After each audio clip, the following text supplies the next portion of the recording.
Alright, well, seems like this Nintendo Direct is gonna be getting underway here soon. For now, we're just playing some music by Simon Gross, who is a music creator on YouTube, who I'd highly recommend, by the way. Makes some really awesome stuff. But we've got about 3 minutes until the Nintendo Direct is supposed to start, so I guess this is like the last little smidge of me being able to like get potential predictions out of the way. Like, it says it's gonna focus on stuff launching this winter, so it's probably a bunch of already announced stuff like freaking the new Mario Party. They might run out some stuff on Metroid Dread. Probably gonna be some stuff about like the Pokemon remaster, stuff like that. If there's some new stuff announced, I know that a lot of people feel like there might be the final Smash character announced during this, which there could well be. So if there is, I'll just say before the things start here, just in case there is a final Smash character, my dream characters that have no chance of that there's absolutely no chance of happening are Sly Cooper or freaking Waluigi. Like, Waluigi I could see being in Smash eventually, but he'd have to be like base game or bust. Like, no one's gonna look at freaking $4.99 or $6.99 or whatever it is Waluigi and be like, what the hell? Why do we have to pay money for like this standard Mario character? Why isn't he in the base game? So I feel like Waluigi is the kind of character that can't be behind a paywall. He's either like in the base game or not at all. But I'd pay for Waluigi. I love Waluigi. But there's no way that he's getting in Smash if he's not in the base game, in my opinion. Like, that's not really his place. As for characters that I think would be really, really cool in Smash, and I'd really, really be down for, that actually have a chance of getting in, Ezio Auditore or freaking Phoenix Wright. Those are like my true dream characters that are actually in the realm of possibility. Why is my screen white? Huh? What is going on? What? Okay. Apparently all my Firefox windows just turned white for a second. That was weird. That was weird. Yeah, let's Steven before Waluigi. Good question there. But I guess Steve also kind of makes sense, because isn't Minecraft like the #1 selling game like at all or something like that? But Fire Emblem and Ornstein for Smash, freaking Dark Souls, freaking shenanigans and stuff. What time is it? 3:59. It's supposed to start at 4 my time. So yeah, there's my hat in the ring in terms of that. Do I have any predictions for like new game announcements? Not really. I don't know. Not really. I don't know. We'll see if this is a Nintendo Direct to be freaking hyped for and everything's gonna be great or whatever the heck is going on. Are Tetraminos? I don't know what that is, I'm sorry to say. Oh, I gotta pause the music. The music's really good, but I gotta pause it. Due to COVID-19. Crap, pause the music. Are subject to change, yep. All that fun stuff. Cool, we're here. Well, a Fire Emblem announcement. Oh, that makes more sense than Fire Emblem Smash. I thought you were saying Fire Emblem was like a joke term for like one of them Dark Souls bosses there or something. What is this? It looks cool, whatever it is already. Castlevania or something. No, I don't know. A Monster Hunter thing? I don't know. Is that Rathalos? Oh, it's a Monster Hunter thing. Okay. It's a Monster Hunter thing. Gotcha. Yeah. Well, I know a lot of people that are really, really into Monster Hunter, but it's not quite my cup of tea, personally. Like, I've tried playing a Monster Hunter game before. I played Double Cross on the Switch. It's like one of the few playthroughs on my channel that only had like a few episodes and then it just stopped, because it wasn't quite for me. But I get why people like it. Like, their Monster Hunter Rise Sunbreak. That sounds like that's a cool name for a game, though. It's Ridley. Yeah, heck yeah. But I know a lot of people that really like Monster Hunter, my cousin included. But not quite my cup of tea. But I know a lot of people that really like it, and a lot of people that are probably gonna be like really happy about this announcement. Probably gonna be real cool. Hi. Hello, everyone. Hello. I'm Yoshiaki Koizumi. How you doing? Your guide for today's Nintendo Direct. Fine. Ignore my question. What you just saw was the first trailer for Monster Hunter Rise, Sunbreak, the massive expansion for Monster Hunter Rise. So that's why it's called Rise Sunbreak. I was about to say, wasn't Rise like the name of a Monster Hunter game? So this is like a DLC or something? An expansion? The experience for players of Monster Hunter Rise, including new stories. By the way, whenever anything is shown during the Direct, if it's something that we'll be covering on the channel when it comes out, I'll say so you can know to like expect it on the channel in the future. This is, don't expect this. This is one that, you know, we're not gonna be doing. Gonna have to find a different channel that like really likes Monster Hunter, I guess. I'm sure there's plenty out there, but not quite for me. But I will mention any things that are announced if we're gonna cover them and such. But yeah, especially because Rise is an MMO-like game, huh? So this is the Mario Party game coming up. I gotta challenge Snivies to that. That's what I gotta do. After my Creators Collide episode with Snivies, where he's like, next time we're doing Mario Party, I'm gonna challenge Snivies to that. I might actually challenge a lot of different like content creators and YouTubers to Mario Party. So yeah, we'll be covering this one. And I may well be challenging different content creators and friendos out there is what I may well be doing. But the first one I'm challenging is going to be Snivies. Party day and night in Horror. This is what I'm going to do. Horrorland. Statue is harmless during the day, but at night but well, aren't you a bull? No, the stars. Need a break from Switch Online membership sold separately, and Nintendo account required for online features. At least online is like available from the get-go in this one, unlike Super Mario Party, where it took them 2 years after the game released. Weird. It took them 2 years after the game released to add online. Like, it launched with online for like 15 mini games or something like that, but to do online with boards took them 2 years after it came out. So I never got to showcase that with Super Mario Party. It came out like March-ish of this year, the full online for Super Mario Party. 29th. Did I have it written down as like 28th? What do I have it written down in my No, I have it written down correctly. Because for a while I thought that it was the 28th. I have a list of like all the games that that are coming up that I plan on streaming. You can find it in like, anybody that's curious can find it in the stream schedule channel of the Discord server. That's where I keep track of it. I don't know why I thought it was the 28th for a while. Regular young man who fancies himself a hero. Yeah, oh, I wanted to read that.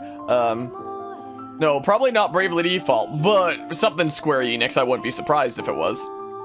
It could well be. Queen's behest. Yeah, Square Enix. Set off on a fantastical journey to slay a fearsome dragon for Whoa. and fortune. Everything in this realm is represented as cards, from the protagonists to shops, towns. Strange? And environment. Could be really cool, but like really strange. Probably play it super hyper. It seems intriguing. Turn-based card battles where your skills and a little bit of luck will determine the victor.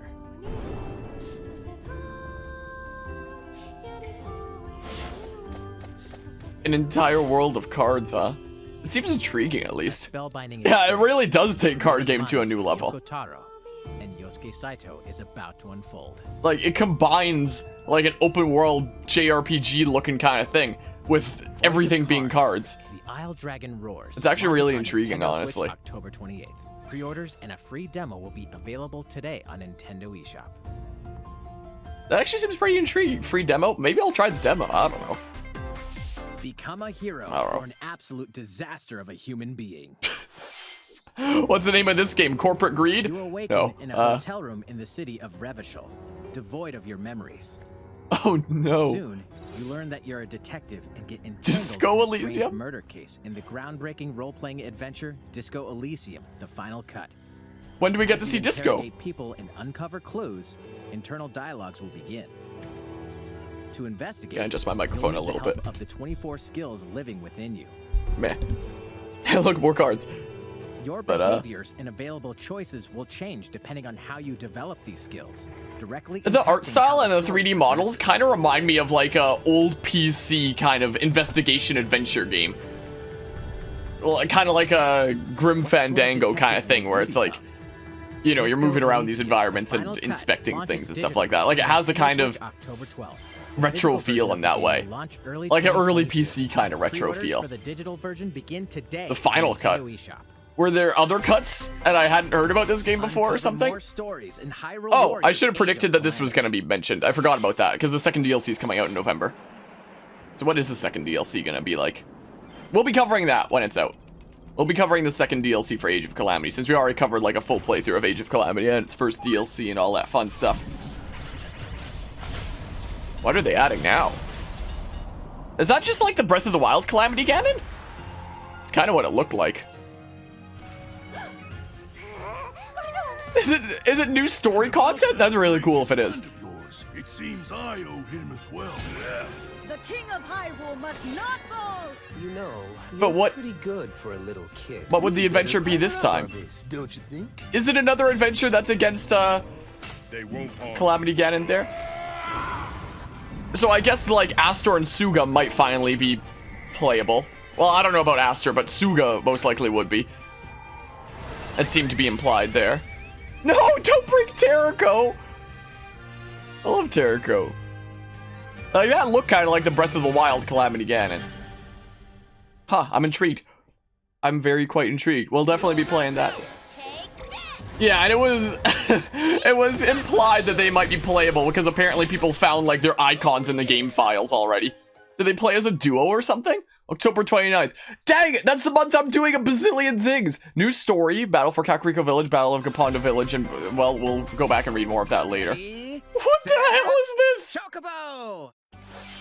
Start your engines and get set. Anyway, for a I new generally racing really liked Age of Calamity. There are some things I really don't like about that game, like the way that it handles player progression. But for the most part, I really liked Age of Calamity. It's a Final Fantasy Edge card. out the competition by using drift boosts and cut But, corners. I'm really looking forward to that. It was implied that Suga and, the freaking scientific dudos that I'm forgetting the name of right now could be playable because their icons were apparently already found in game by like data miners and such.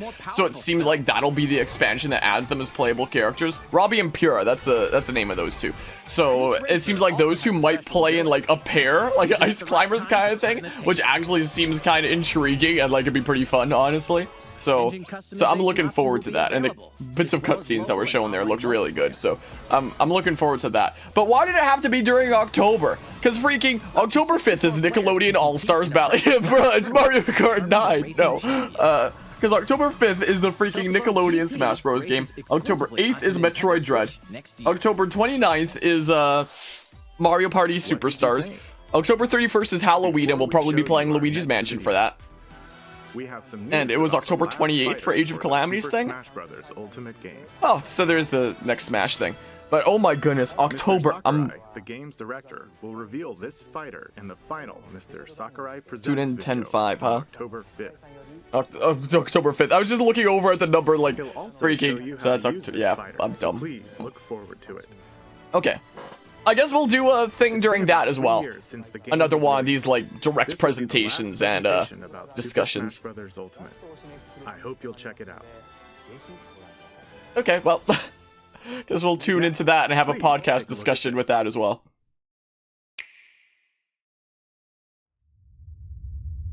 Oh, Splatoon 3 something, I don't know. The art style on the posters looks kind of like it. Who knows, could be something completely different, but that's what it looks like at least. That's my guess. After I saw the posters on the wall. Watch me be wrong, this be something completely different. We recently played Splatoon 1 on the channel. We'll have to play Splatoon 2 at some point in preparation for Splatoon 3. Maybe it is something completely different. I don't know. So, yeah, fine. It's Kirby! I guess that makes sense. It's a similar kind of art style. I just initially thought, like, Splatoon, because it's like, oh, it looked like a ruined kind of area like they've semi-showed in, like, the Splatoon 3 trailer at art style there. Okay, I was wrong. Very nice music so far. Kirby and the Forgotten Land, and the Forgotten Land is like a post-apocalyptic Earth or something? And it's 3D?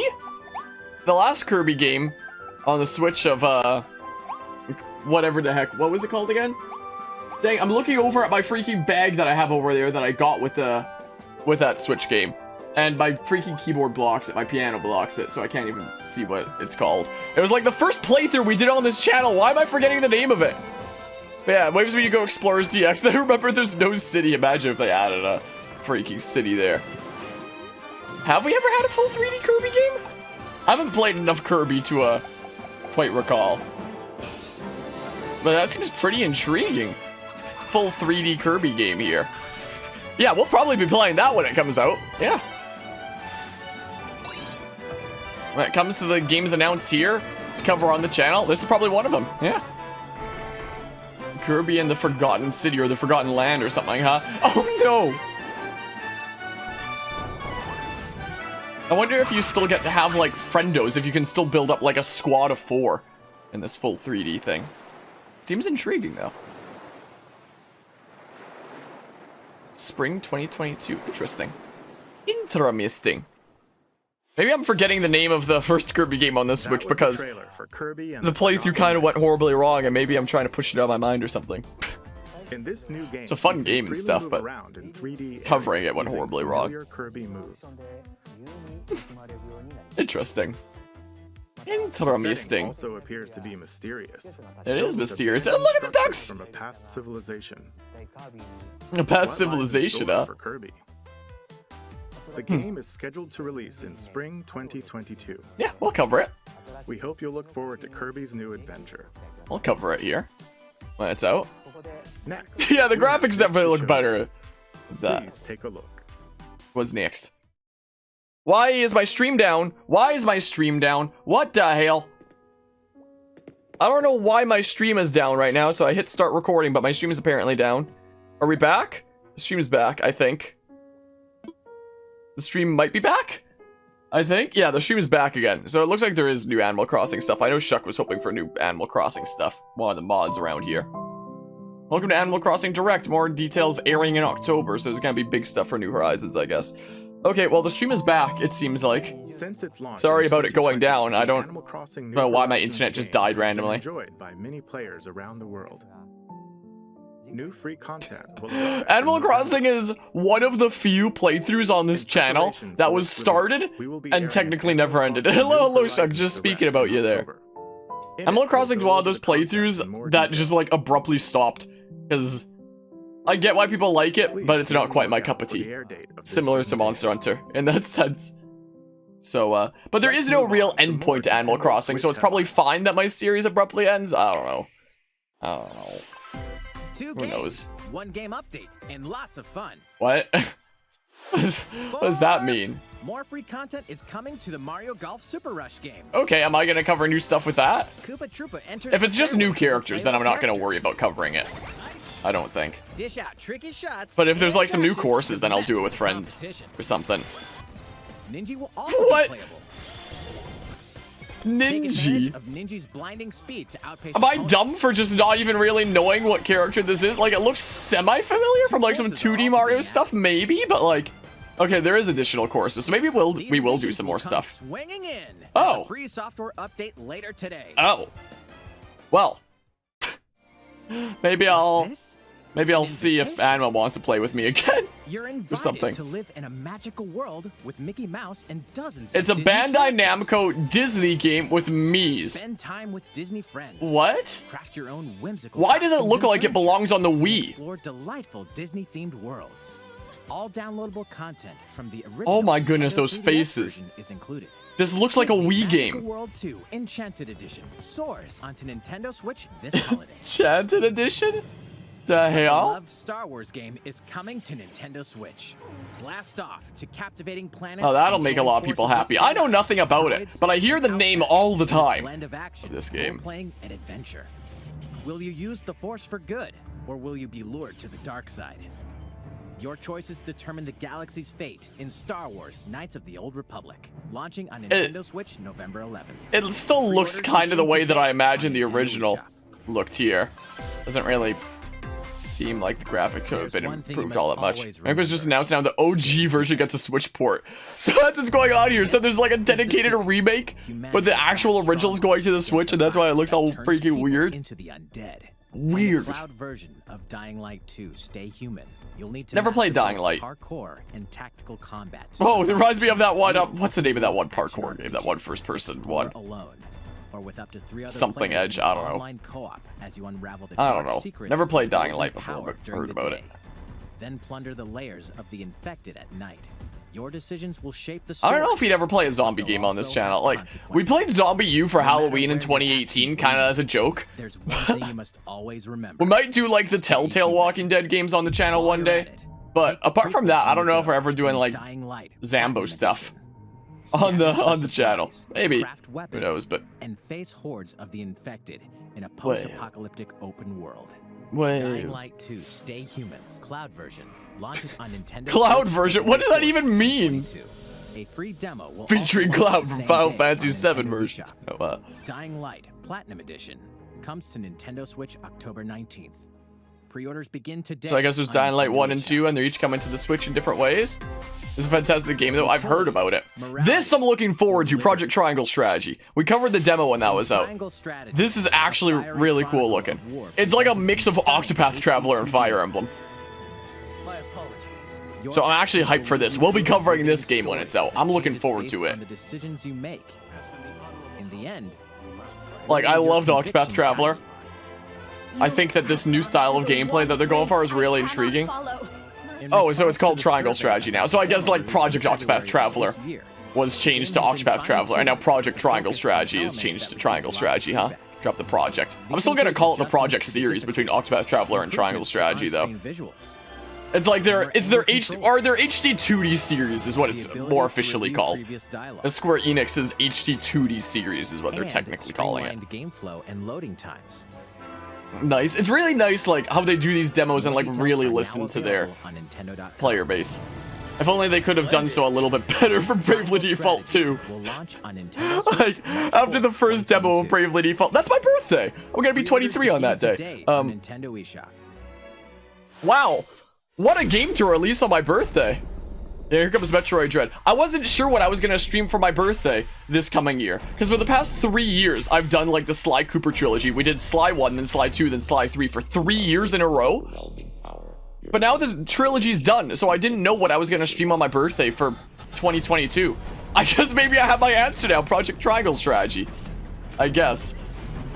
Anyway, like I was saying before, I really wish that they could have listened to the player base better for, Bravely Default 2, considering after the first demo, the biggest complaint was, it's too hard. So for the next demo, they made it harder. There may be a very small opportunity to escape. What did he say? Don't let your guard down. Don't let your guard... Oh, I think that was the same dialogue that we heard in, like, a previous trailer, though. We'll definitely be covering Metroid Dread when it's out. We played through the 2D Metroid series in preparation for this. I'm actually really hyped for this game. It actually looks really cool. Quite frankly, I'm really looking forward to that one.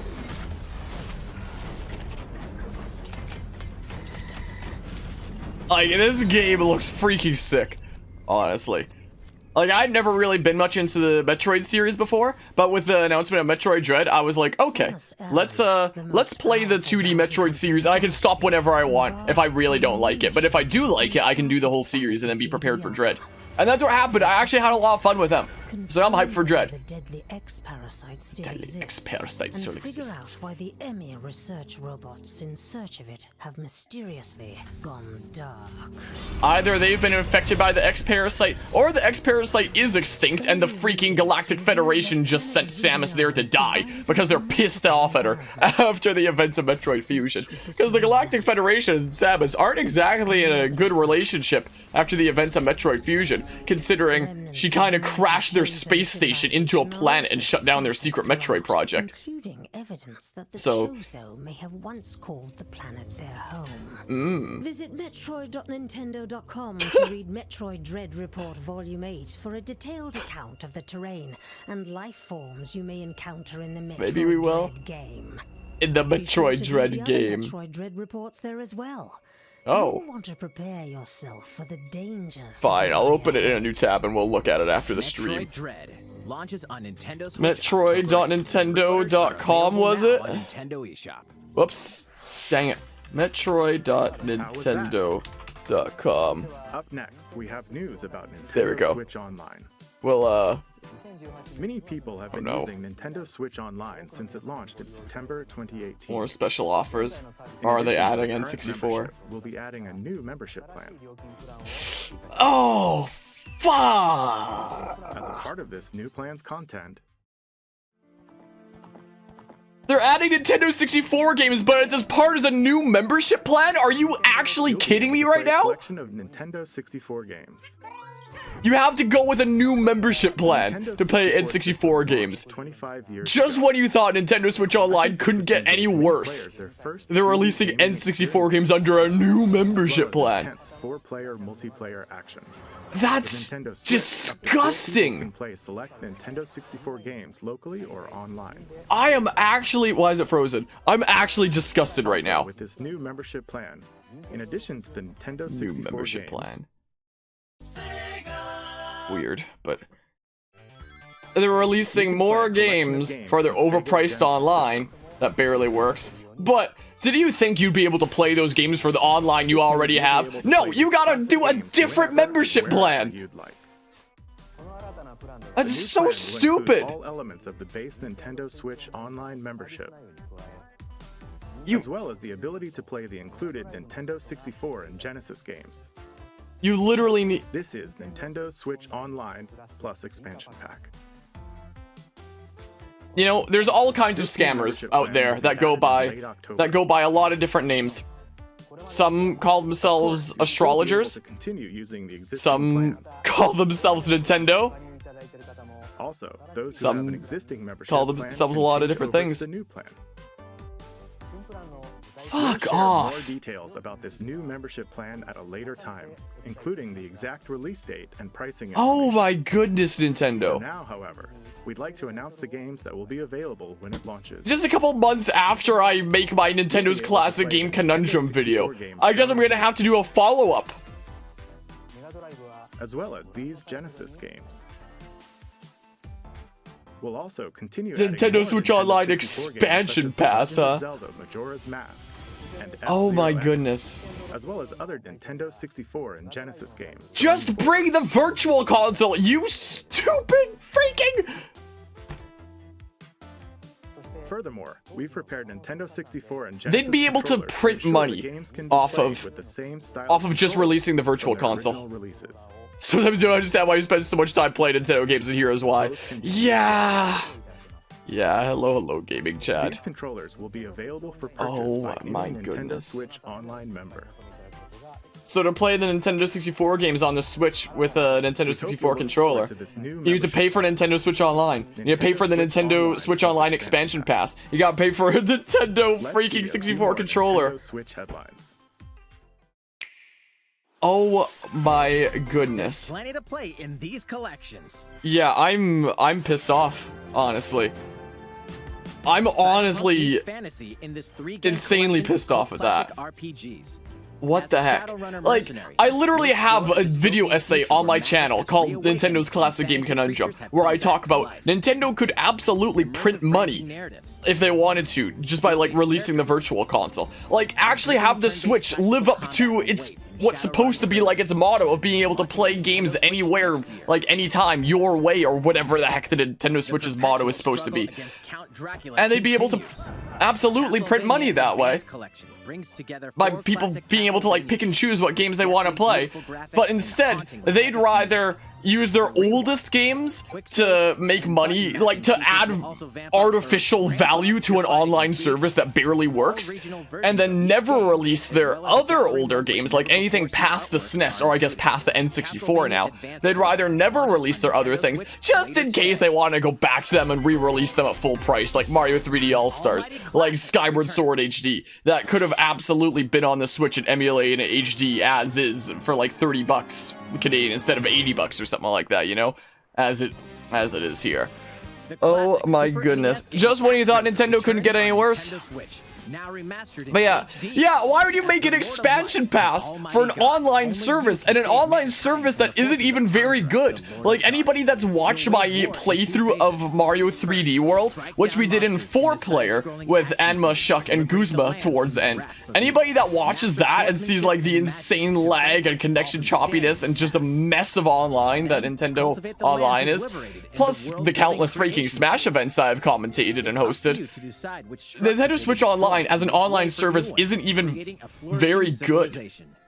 Like, it feels like it does a little bit less than the bare minimum, just because it's so choppy and unreliable and such, you know?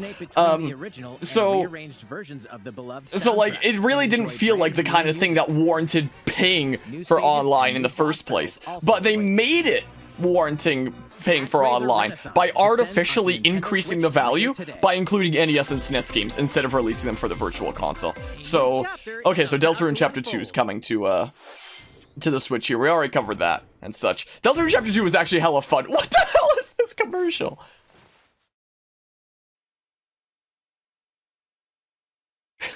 We already covered Chapter 2. Uploads are currently happening. There was technically one bit. Whoa, this is a violin remix here. Pretty cool. Turns out there was one boss that we missed. I said that I'd come back to playing Chapter 2 if it turned out that there was a secret boss in Chapter 2 that I missed. Turns out there is actually a secret boss for Chapter 2 that I missed. So it is possible that we might come back to Deltarune on PC though, most likely at this point, just for the secret boss. But yeah, I'm in a really sour mood now. Cheers me up a little bit. But I am kind of royally pissed off. Like, holy crap. We're gonna need to discuss this. Like, whenever we have, like, these direct reactions that, you know, talk about the direct, like, when we have these reactions and then have a podcast kind of discussion after the direct is done, I don't know what the discussion's gonna be about until stuff is announced. So I thought, like, maybe we'd be discussing some stuff about games. No. We're gonna be spending a good while after this direct talking about what an awful company Nintendo is. Great. I was hoping that we wouldn't have to do that today, but Nintendo proved me wrong. Just when you thought that I was hopefully done, hopefully they were done with their shittiness for the year, they were like, nope, we've got one more surprise. They were like, hold my beer. And How's everything? There are still a few more announcements in today's Nintendo Direct. like, how can you seriously market something like a Switch Online expansion pass and like be super serious about it without just having a face of like, oh, we know that we're scamming you. Like, how can you, Hi everyone. you know, Shigeru Miyamoto. market that with no Previously remorse? announced that I have been working with the Hollywood movie studio Illumination and its CEO and producer Chris Meledandri-san, For a Mario movie? who are known for movies like Despicable Me and Sing, in making a full-length animated Mario movie for the big screen. I've heard about this. Today, I wanted to announce its theatrical release timing. Oh? Ta-da! Okay. The movie will be released in theaters in holiday 2022. Like, I generally like Miyamoto, and I really like, you know, the ideas he's brought to the table and stuff. I don't know how many, like, executive decisions are exactly in his hands. It'll be a while longer until we can I share just like glimpses of freaking Mario the in executive action on the big decisions screen. made at Today, Nintendo. I also wanted to I don't know reveal our whose key hands cast those are members exactly who in, will but... be voicing Mario and his friends in the movie. Wait, who will? Did he say Charles Martinet? First, of course, is Mario. What? I love be Chris played by Pratt, but Chris why is it Pratt. not Charles Martinet? He's so cool. Mario will be talking a lot in the movie. I love Chris Please look Pratt, forward to Mario but as I do performed not by see the Chris very Pratt as talented Mario. Chris Sun. What? Next, Princess Peach. Yeah, why will be Chris played Pratt? I by love Anya Chris Pratt. He's Taylor-Joy. great, but like, I can't but wait why? to see a very spirited Princess Peach. But why though? I don't know who that is. Mario's little brother, You, I Luigi, know. will be played by Charlie Day. Why is it I'm not? excited for you to see Charles this timid Martinet. sibling appear on screen. Why couldn't we get Charles Martinet in there? Will be played Jack by Black is Bowser. I love that I'm though. expecting a That one monster I love. performance by Jackson. What? The comedian Keegan Oh Michael my Key will be goodness. playing Toad. What is this cast? I don't know if I love this cast or hate this cast. Even though this is a Mario movie, What? Donkey Kong will also be making. Is an this for appearance. real? Or are they just playing a weird non-April 1st prank on us? What is this, man? Donkey Kong by Seth's son. What? And of course, Charles Martinet, who has voiced Mario and many Ah. other Nintendo characters in our games over the years, is also involved Okay. and will be But how? appearing in surprise cameos in the movie. Surprise cameos. Okay, he's at least in. I have a freaking poster signed by We Charles also have Martinet. more incredible Freaking. talent joining Wow. the film to play some of our other beloved characters. If I move my doggy cam. That right there. I have my That is all I can share freaking with you signed today Charles about the Martinet Mario poster. This is I a remember very I freaking collaborative met him at project Comic-Con between Illumination and Nintendo. for like a signing. We've all been And coming up with all sorts of and ideas, he asked what and I my name myself was, am and I enjoying said the Jake. creative And as he process goes that to is sign, a he little goes, bit different Super from Jake, games. you #1, as he It may be writes it a on the while poster, until and he we show writes more by all the face, characters but that he voices like these look forward to wahoo, it. wahas, and all that stuff. Back to Like, you. he was a really nice person. Like Please look there are forward to some Mario's people adventure that go jumping into to the signing world of kind of motion events and pictures. seem like they really don't want to be there at all and are just Like to show you being this. there for a quick buck. Charles Martinet seemed like he adored being there and meeting people that really loved him, you know? Okay, so this is Splatoon 3 stuff now. Like, he seemed like a really nice guy. I really like Charles Martinet. He's a really chill dude. I've mentioned it before when Splatoon 3 was first. What is that spider thing? Or it's like a crab thing. That's a Bakugan.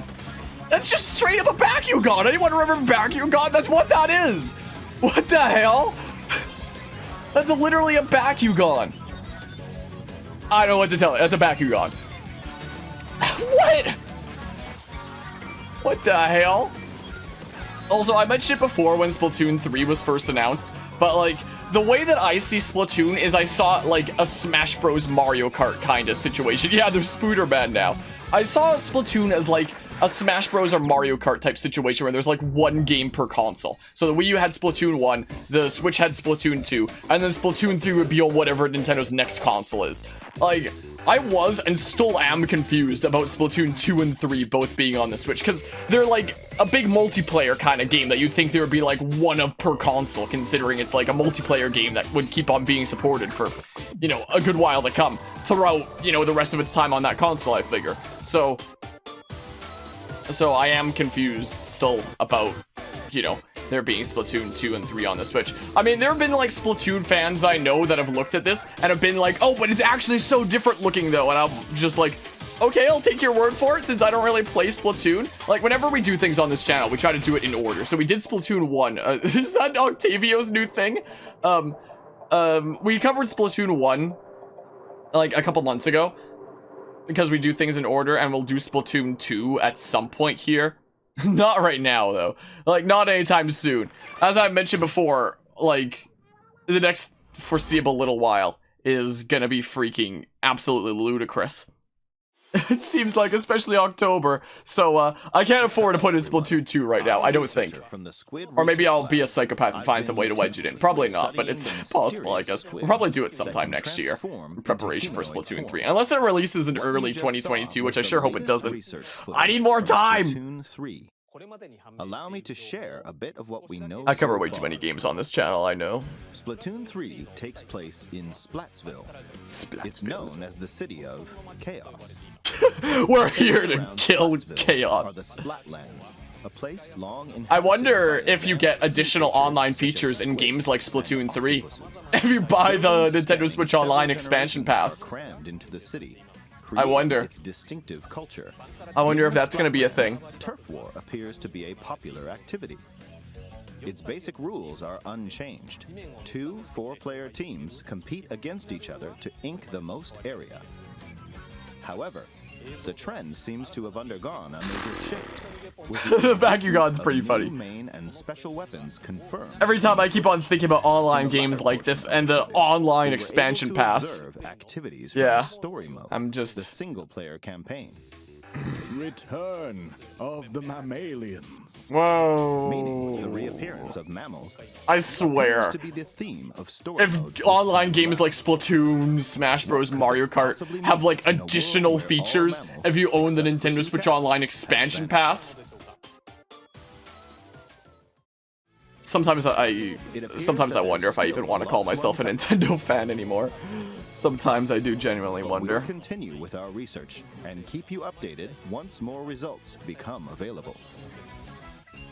Please look forward to more. I do like how the theming of like every Splatoon related direct is like, oh, we're researching this stuff and we'll let you know when more data is available. Like, I love that for every Splatoon related news ever since like Splatoon was announced for the Wii U. They've always stayed with like the same theming for like news for it. What did you think? Splatoon 3, taking place in a new world, is scheduled to release in 2022. Okay, so there's no closer release date, still just 2022, so I probably have plenty of time. So I've probably got time. Okay, this is the last trailer we have to show you today. Please take a look. Will it be something that knocks my socks off? Platinum. Is this a Platinum Games game? This is a Platinum Games thing? I don't know. Just a guess from seeing the Platinum over there.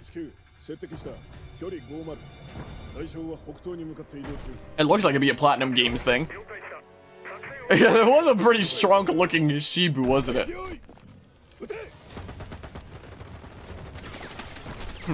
Ah, my green!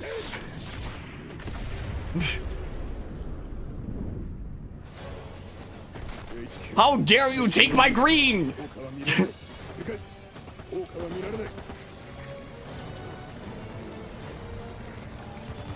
Is this a new IP? That's probably from Platinum? I don't know. Well, it should be a completely different company. Something like that, I don't know.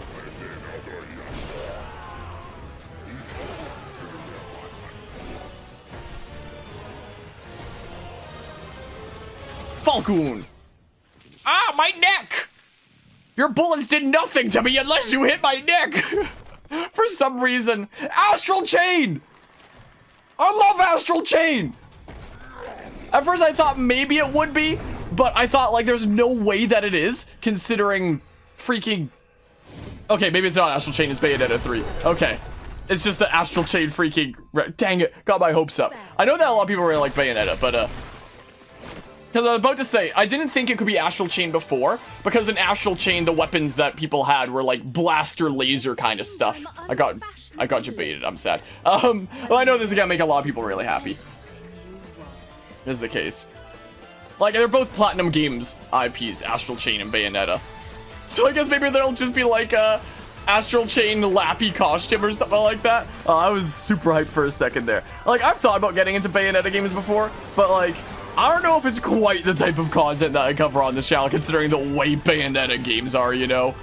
Like, I've heard good things about them, I like the combat and stuff. And the one Platinum Games game that I've played of Astral Chain was hella fun. But the reason why, yeah, I thought that it couldn't be Astral Chain, like, initially, was because the Dudos had, like, guns instead of, like, blaster guns like Astral Chain. So at first I discounted it, but, I don't know, I was gonna make some joke there, but, yeah, so I probably wouldn't cover Bayonetta on this channel for that reason. Like, I've heard good things about the games, but, like... What is this? Bowser's inside the story with the Giga Bowser battles? Interesting, but so at first I thought that it couldn't be, and then I saw Lappy, I was like, whoa, Astral Chain, and it freaking debated me. But I guess there'll be like some Astral Chain related crossover stuff in it, like some costumes or something, most likely. Astral Chain was a really good game. I do hope that they make more Astral Chain games. Like, after Astral Chain came out, there was talks about them potentially making it a trilogy. So who knows, maybe. I know that this news will make a lot of people really happy though, and such, especially since, you know, there was like the trouble with it for a while, and like radio silence that was going on for Bayonetta 3 for a good while. Platinum Games, well, I was right on the developer there. 2022. After that long a radio silence, they announced it as 20... Wait! I was about to say, are they gonna slash it and say that it's actually sooner? T-Rex building grinding? I don't know who that could be, What you just saw was but yeah, the latest Bayonetta trailer games for look like they're good, but they're not quite the kind of content that I'd, 2017. you know, cover on the channel because of how far over the line they go, you know. Next year. But I know that'll definitely make a lot of people really happy there. Maybe I'll play Bayonetta. Yeah, it's too lewd, essentially. Like, maybe I'll play Bayonetta eventually. If I do, I don't know if it'd be on the channel, but like I mentioned, the only Platinum Games game that I played of Astral Chain was a really good game. Like, it's probably one of my favorite Switch games. That's a really good game, Astral Chain. I didn't play it when it first came out. I played it like a year after it came out, and I wish I played it right at release because it's actually really good. But, people saying, I wonder. Bye. Spoon. Lost my voice from screaming so hard, a whole bunch of stuff. Well, I mean, Boobity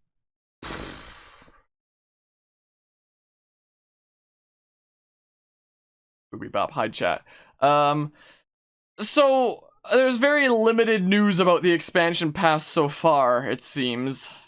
Isn't the demo for this one card game out? Do we want to play the demo for this card game while we talk about the expansion? Hey, hold on, where's my Switch controller?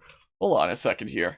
Let's turn the music back on. I'm gonna go back to that Simon Gross music, which who freaking makes some hellish nice music here. Where's my tab that had that? Here we go. Oh, we were gonna look at Metroid Dread stuff here as well. Hold on, let's do, whoops, wrong window there. Let's do this first, then maybe we'll look into like the card game or something like that. And freaking play the card game demo while we talk and stuff. Hold on, my lies beneath. Hold on, let's see these logs, because I haven't checked these out before. So this is all the way back in June, so it looks like they were putting out like regular stuff.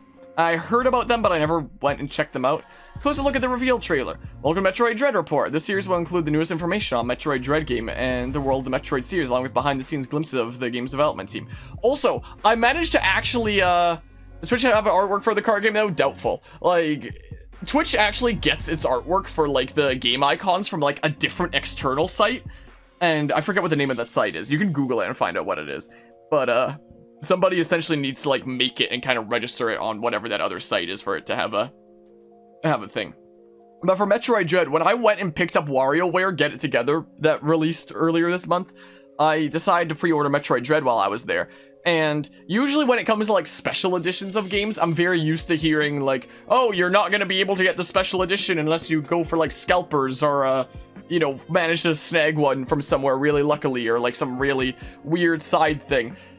They actually had special editions allocated there. They asked me if I wanted to pre-order the special edition. I was like, yo, you guys have some? And they were like, yeah, we just allocated some yesterday. I was like, heck yeah, I'd love to pre-order the special edition. So I'm down for a pre-order for the special edition of this. So I'm pretty hyped about that. But yeah, hello, Enter. Found your stream through YouTube and loved your Deltarune series. I'm glad to hear that. I'm glad that you enjoyed freaking Deltarune shenanigans. What was the one that went up today? I think the one that went up today was the freaking spam bot, you want to be a big shot thingamabob. I cannot get that song out of my head ever since that freaking thingamabob. Oh my goodness. I gotta go back and play Deltarune for one more sitting to do that one optional boss that I missed before. Nether, gotcha, everyone gets that wrong. Yeah, everyone looks at my name and says, oh, hello, acoustic harmonica, and I'm like, no, but that's the way it be. Gotcha, Nether then. Well, welcome, Nether. Welcome to our shenanigans of, Nintendo Direct freaking stuff that just wrapped up. We're gonna be discussing it in a hot second here. I just want to look at these Metroid Dread reports, and then we'll, like, discuss stuff from the Direct, and maybe we'll check out the demo of this card game thing. Did you get to see the Nintendo Direct by chance? That just wrapped up. Let's see here. Marcus Beeb on this channel. Yeah, the Nintendo Switch Online expansion pass. Yikes. Hold on. Let's see the volumes for this. In this inaugural edition, we'll be going into more detail on certain elements shown in the announcement trailer, plus get special transmissions from the game's creators on how intergalactic bounty hunter Samus Aran's latest venture took form. The meaning of dread. The word dread in the game's title signifies fear and terror. In this entry in the series, the team has created a fresh new take on the Metroid experience by combining the series' universal theme of exploration with the concept of a looming, terrifying threat. I'm looking forward to this game. Most hyped about the N64 games, but you have to pay more for a freaking online expansion pass to do that. Transmission from the dev team. With the Metroid series, we've really challenged ourselves to surprise players. The idea for a terrifying threat is a thing that we've been thinking about for over 15 years. You could call it fate. We've been able to show a bit of that in the announcement trailer, but there are other threats that Samus must face as well, which we will talk about at a later date. What's past is prologue. Here, the lead up to the latest transmission from Samus herself. There's the X-Parasite thingamabob. One day, the Fire Nation attacked, or something. Does the X still truly exist, or is the freaking Galactic Federation just sending Samus to the planet to kill her off or something, because they're probably pissed at her? The entry marks the end of the story arc, focusing on the strange interconnected fates of Samus Aran and the Metroids, which began all the way in the first Metroid game. For those of you who have followed this series, you have many questions about the story of Metroid Dread game. Does X-Parasite truly exist on ZDR, or is it being made up by the Galactic Federation to get the Emmy to kill her? Why are the NT humming Samus? Maybe because the Galactic Federation is pissed the hell off at her? I want the story of Samus, the Metroids, and their interconnected fates end. Who knows? And it's already fangirling over Bayonetta 1. Yeah, I feel like the proper announcement of that, like Bayonetta 3's been announced before, but now it's like announced with the release date and like, hey, we actually have a game now as opposed to a teaser trailer. So I feel like that's gonna be the thing that people remember this Direct for, not the fact that Nintendo's gonna try to make you pay even more for online than you already do. Extraplanetary, multiple mobile identifiers. Emmy are highly agile, large research robots that were dispatched to planet ZR by yada yada. Protective plating is said to be made of the strongest stuff in the universe, vibranium. Based runaway. Consider the MER representation of the concept of a terrifying threat that we spent so long considering. Yeah, when we did Deltarune Chapter 1, it was on the Switch, but because Chapter 2 didn't release on the Switch, like, at the same time as all the other platforms, I just did it on PC, essentially, because that's what was available when it first came out, so... so there's that. Like, Chapter 1, I didn't play Deltarune when it first came out with Chapter 1. I only played it like a year after it came out, so it was out on the Switch by then, and I played it there, but, you know, I wanted to play Chapter 2, like, right when it came out, and, there's the Spider Magnet, other scenes of interest. Plan to introduce things. We finally announced Metroid Dread game, next Metroid Dread report. Whoa. Get the game, start shopping. That's a weird icon there. That should be an icon that says, like, pre-order or something like that down there. Not start shopping. That's a terrible button to have there. That's my opinion there. But yeah, I quite enjoyed Deltarune Chapter 2, and I can't wait to see how the rest of that game plays out. This edition, we'll be taking a closer look at Samus around the Emmy. What are the Emmy? It mentioned this in the last freaking report anyway. On our subsequent mission to investigate Samus encounters the Emmy, only find their behaviors and intent seemingly corrupted. Emmy are robots that belong to the Galactic Federation, so they are not ordinarily an enemy of Samus. However, the Emmy that appear before Samus identify her as a target and relentlessly chase after her. Our belief is that the Emmy's lack of emotion and overwhelming power will combine to create a threat so great that they strike terror in the hearts of players. What happens if Samus is caught? Take one of 3 courses of actions indicated by the color of their light. Hello, corn syrup. Mario Bowser went that way. Seth Rogen laugh. I can't believe the cast that they revealed for that looks like it'd be fake, but it was revealed in a Nintendo Direct. Like, that looks like a fake leak that somebody would make for like a cast of that. Is what it seems like. But it's real, I guess. Zone doors are confined to only roam within designated Emmy zones. These zones are separated from the rest of the world by Emmy zone doors, and only Samus can freely move through them. Huh. So you can escape through that way. Mobility Phantom Cloak. Whoa!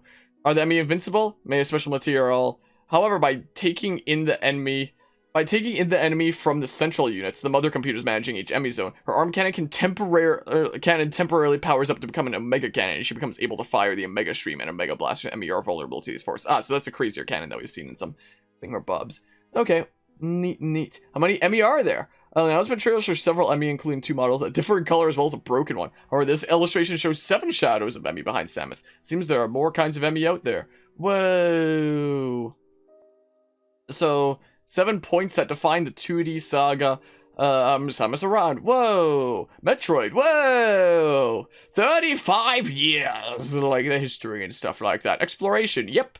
Sounds about right. Arsenal and abilities. Yep. That sounds about right there. Chozo were known to be a highly intelligent species capable of developing amazing technologies. The primary mission was to achieve lasting harmony across the galaxy. Except we have like the evil arm cannon one that's out causing freaking chaos and stuff like that. Here to kill chaos. Let's see here. And the X-Parasite. Whoa, it's the thing. What's this? Unraveling the saga 35 years in the making. Powers of Samus. Dive deep into the new trailer. Secrets of the Chozo. Like, these ones are probably like the crazier ones. Take a look at the Chozo history. Who are the Chozo? A highly intelligent and technology advanced bird-like species who believe their purpose be that of bringing peace throughout the galaxy. However, this once mighty civilization eventually reached a breaking point and collapsed. Now the Chozo who remain tend to avoid the galactic spotlight. After Samus lost her parents at a young age, Chozo took her under her wing and raised her on planet Samus. If not for the Chozo, there may not be a Samus. Yeah, there's freaking this dudo that was at the end of Samus Returns on the 3DS that had freaking killed a mother Chozo. Apparently. Once seen shortly after her arrival on planet ZR, Chozo stands before Samus and suddenly attacks with that arm cannon there. Powerful and mysterious Chozo warrior suddenly attacks Samus. His right arm is equipped with an arm cannon, just like Samus. His figure is much larger than Samus and other Chozo soldiers, and is easily overpowers Samus in combat. Well, their soldiers are equipped with a weapon that looks like a long spear. Trailer shows they're highly capable fighters, with one she's showing them locked in a fierce fight with the Samus. So I guess they work for that dude, probably. They're probably part of the army that was showcased at the end of Samus Returns. Robot Chozo soldiers. I must also face them. Whoa, Chozo remnants from previous games. Yeah, there's the bits from, like, Samus Returns, and, like, the There's the memories that we collected. Yeah, this is the dude with the arm cannon. And if you 100% the game, then it shows that he freaking shoots these guys and then sends his army into the planet there. Let's see here. They land on that for research purposes. Whoa. These memories show a figure that bears a striking resemblance to mysterious warrior who attacks Samus on planet ZDR. Yep. With the help of these memories, it may be fun to speculate about exactly what happened on planet SR3D and how it ties into Metroid Dread. I think that after they sealed the planet with all the Metroids, this Dudo and his army freaking killed these guys and then took some Metroids from this planet. So at the end of freaking Metroid Fusion, you think that all the Metroids are dead, but these guys secretly took some and took it to the place of Metroid. And Soup was right, BRB. I'm at Soup. What store are you at? I'm at Soup. Let's see here. So this is the one that came out today, after the Nintendo Direct, apparently. Let's see here. So Bounty Hunter Samus runs mission to Planet ZR has two objective lines to confirm whether the deadly X-Parasite, capable of mimicking other organisms, still exists. There is to find out why the batch of Emmy research robots previously dispatched with that same objective have gone dark. In addition, we'll take a deep dive into some of Planet ZDR's areas, along with some of the native creatures that Samus will encounter on our mission. Let's roll. While the planet has gone unexplored by humankind, early readings show that ZDR shares similar planetary conditions such as temperature, humidity, gravity, and atmospheric composition with those of planet SR388, which Samus has previously visited. Deep within the planet are areas split into multiple layers, each with unique traits and organisms. Remnants of the once mighty Chosen civilization can be found through the planet, including shuttles and elevators connecting the areas. Whoa! Artaria awakens in cavernous Artaria after being attacked by a mysterious and powerful Chosen figure. This area is located in the deepest part of ZDR and has low temperature environments. A proportion of Artaria contains vast amounts of magma, which is usually the primary source of energy on the planet.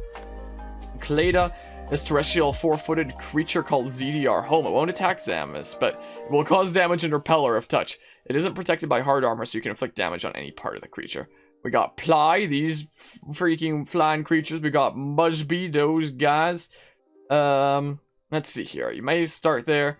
May take screenshots with the capture button. Whoa, Kataris, home to the central system that manages stuff. Can't handle it with her standard power suit. I guess you need like the Varia suit or something like that. And there's like creatures and things and stuff. Is what's there. Daeron, huh? Biological research site home to many robots believed to have been developed using advanced Chozo technology. Power's out in some spots, but makes it difficult to spot enemies. Danger lurks in the shadows. Well, that's rather creepy, isn't it? Odd sniper. Armadigger. More digging robots. So we're up to 4 areas so far. Is it going to mention, like, all the main areas here? So this is, like, the aquatic area, I guess. Is what that is. So we're at 5. This one's a forest area. Yeah, I guess I won't read everything. I guess we won't quite do that. Release date nears. We'll cover a few... Okay, so... Nothing all too crazy there. Let's have a look at this, this card thingamabob. What's this called again? Turn on my Switch there. What's this thing called again? Because it said that there was, like, a demo. Maybe we'll have a look.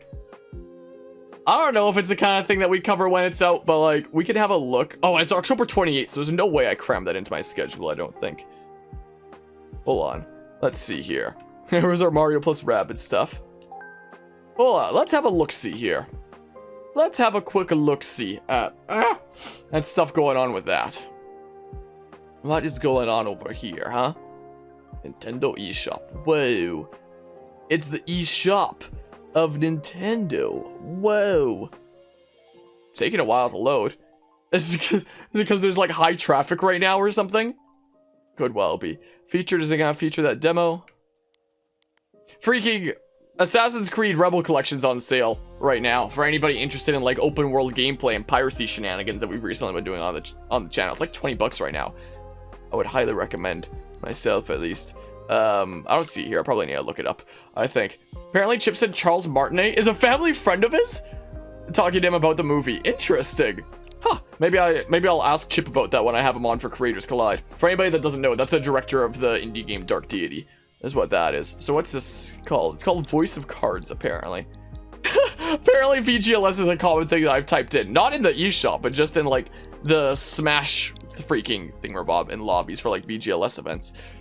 Voice of Cards, apparently. We'll see if the demo's up right now. Hold on, when did it say the demo was going up? Did it say that it was right after? Yeah. Free demo available later today. So we can see here if it's a thing out of curiosity. It seems intriguing. I've always type card, it's a freaking Okay, never mind. Nothing right now. But it, a commonly typed thing was Kirby, probably for, like, Kirby's booster or something. I don't know. Most likely. Well, I'll go ahead and lock my Switch again. Is what I shall do. Well, so, about this presentation. I guess now is when we'll have, like, our discussion about things. Can I not see, like, the preview of stuff here? Are you kidding me? Well, I can't see the preview of stuff. I just gotta, like, click through because, reasons and stuff. Like, we're probably not gonna be doing Monster Hunter thingamabobs. Like I was mentioning before, when it comes to the new Mario Party, I plan on challenging a bunch of different YouTubers and Twitch streamer friendos and stuff like that as well, if they have it. Like, after my Creators Collide episode with Snivies, he was like, you didn't tell me you were good at Smash. Next time, we're doing Mario Party. So what did they announce? They announced that there's gonna be a new membership plan for Nintendo Switch Online that lets you play Nintendo 64 games. The Nintendo Switch Online Expansion Pass. They're adding an expansion pass to their online service that barely works. That's the biggest thing that was announced in freaking my books. There's a new Kirby game. There's a 3D Kirby game. Bayonetta 3 is, like, now a proper game and coming out next year. There was some news on, like, already announced games like Splatoon 3, and this was supposed to focus on games that are coming out, like, this winter mostly. I'm surprised that there wasn't anything mentioned about, like, Not So Brilliant Diamond and, Shitty Pearl. I'm surprised there wasn't news about that. But when it comes to this, I'm gonna be challenging some content creator friendos. The first one I'm gonna do is Snivies, and I even, like, you can tell I'm losing my mind when I throw together, like, thumbnails to things that aren't even going on yet. I already made a potential freaking thumbnail. I haven't, you know, shared it around anywhere yet. But, I freaking made this. And I was thinking about potentially posting it to Twitter, like, adding Snivies and being like, this could be us. That's what I was thinking about doing. So who knows? Maybe that'll be a future thumbnail for, like, a Mario Party thing. It wouldn't be a Creators Collide thing. It'd just be, like, part of the playthrough thing, I guess. Is what it'd be. Is what it'd be part of. But yeah, so maybe I'll challenge some fellow content creator friendos for that. Expansion pass for subscription? Why is that even a thing and not part of the base subscription? Because it's Nintendo, and their greed knows no bounds, is why. But yeah, so that's the thing about with Mario Party there. This game seems intriguing, this Square Enix game. Like, this entire world is cards, and you explore around cards, all the enemies, all the allies, all the shops, everything is cards. It's freaking weird. Like, I don't know if when did it say that it was coming out? Like, it said that the demo for this was coming out next year. I don't know if we'd play it or not. October 20th. There's no way. There's no way with my October schedule that I can play that. Like, man. Why is there so much stuff in October? Why are there so many things in October, man? Oh my goodness. Because it does look kind of intriguing and like the kind of thing that I'd consider playing on the channel. But there's just so many other things in October that I don't know if I could, you know? But I am actually intrigued by this game. Like, it's very unique, to say the least. Like, I've never seen any other game like this. The entire world is cards and you're exploring out cards. Like, I'm very intrigued. So we might not play it on the channel. Maybe we will. Maybe I'll find some way to wedge it in. But if I don't, I'll probably look into it, though. Like, watch somebody else's playthrough of it, I might do, if I don't have the time to do a playthrough of it myself, because I am actually intrigued by it. If Sony or Microsoft did this, the pitchforks will be ready, but Nintendo will get away with it, most likely. Yeah, freaking Nintendo is a whole different freaking beast and audience there. Like, I feel like a lot of it comes down to, like, Nintendo is very family-oriented, like, very friendly towards, like, when it comes to parents getting their kids a game console, the natural freaking one that you'd lean towards would be a Nintendo console, because they're, like, the most family-friendly, the most kid-friendly, the console has, like, the most games that are, like, good for, like, all ages, you know? So I feel like there's a lot of people that grew up with the Nintendo for that reason. Like, I grew up with, like, a lot of Nintendo stuff for partially that reason, in a way. So I feel like a lot of people need to see, it's up now? Maybe I'll play it. Let's see here. Yeah, it is way cheaper on the Switch than PS or Xbox, but don't they give, like, much better rewards on those things? I don't think that any of them should be paying for online, in my opinion, but that's my opinion. There's my opinion on that. But I don't know, I freaking see it all the time in my Pokemon video essay, where, like, whether it's Pokemon or Nintendo in general, especially Pokemon, but I feel like a lot of people need to put, like, this halo over something they love. Like, they're not allowed to see the flaws of it. Because, you know, if you want to love something, then it feels a lot better to view it as, like, this is nothing but good. This is nothing but greatness and just, like, fantastic and stuff like that. Whereas it's hard to, you know, have the strength to be like, okay, that's kind of messed up, but I feel like, you know, it'd be better if things were a bit different, you know? Like, it feels a lot better to just be like, yep, everything is perfectly fine the way it is, there's no flaws here. And there's a way more important issues than video games that people will feel that way about. With stuff important to them. With, being like, yep, this is great, there's nothing wrong about it. I love this, and anybody who doesn't is just wrong. I see it with Pokemon in the comment section of my Pokemon video essay all the time. With people that don't even see the video at all, and put down a comment, like, assuming they know what the video is about, which isn't even close to the truth, and are just be like, nope, it didn't do any of the things you said it did when I didn't listen to any of your arguments, because you just grew up. On my freaking video essay criticizing business decisions, they're like, it didn't lose its magic, you just grew up. I'm like, okay, this company resorted to more underhanded business tactics because I grew up?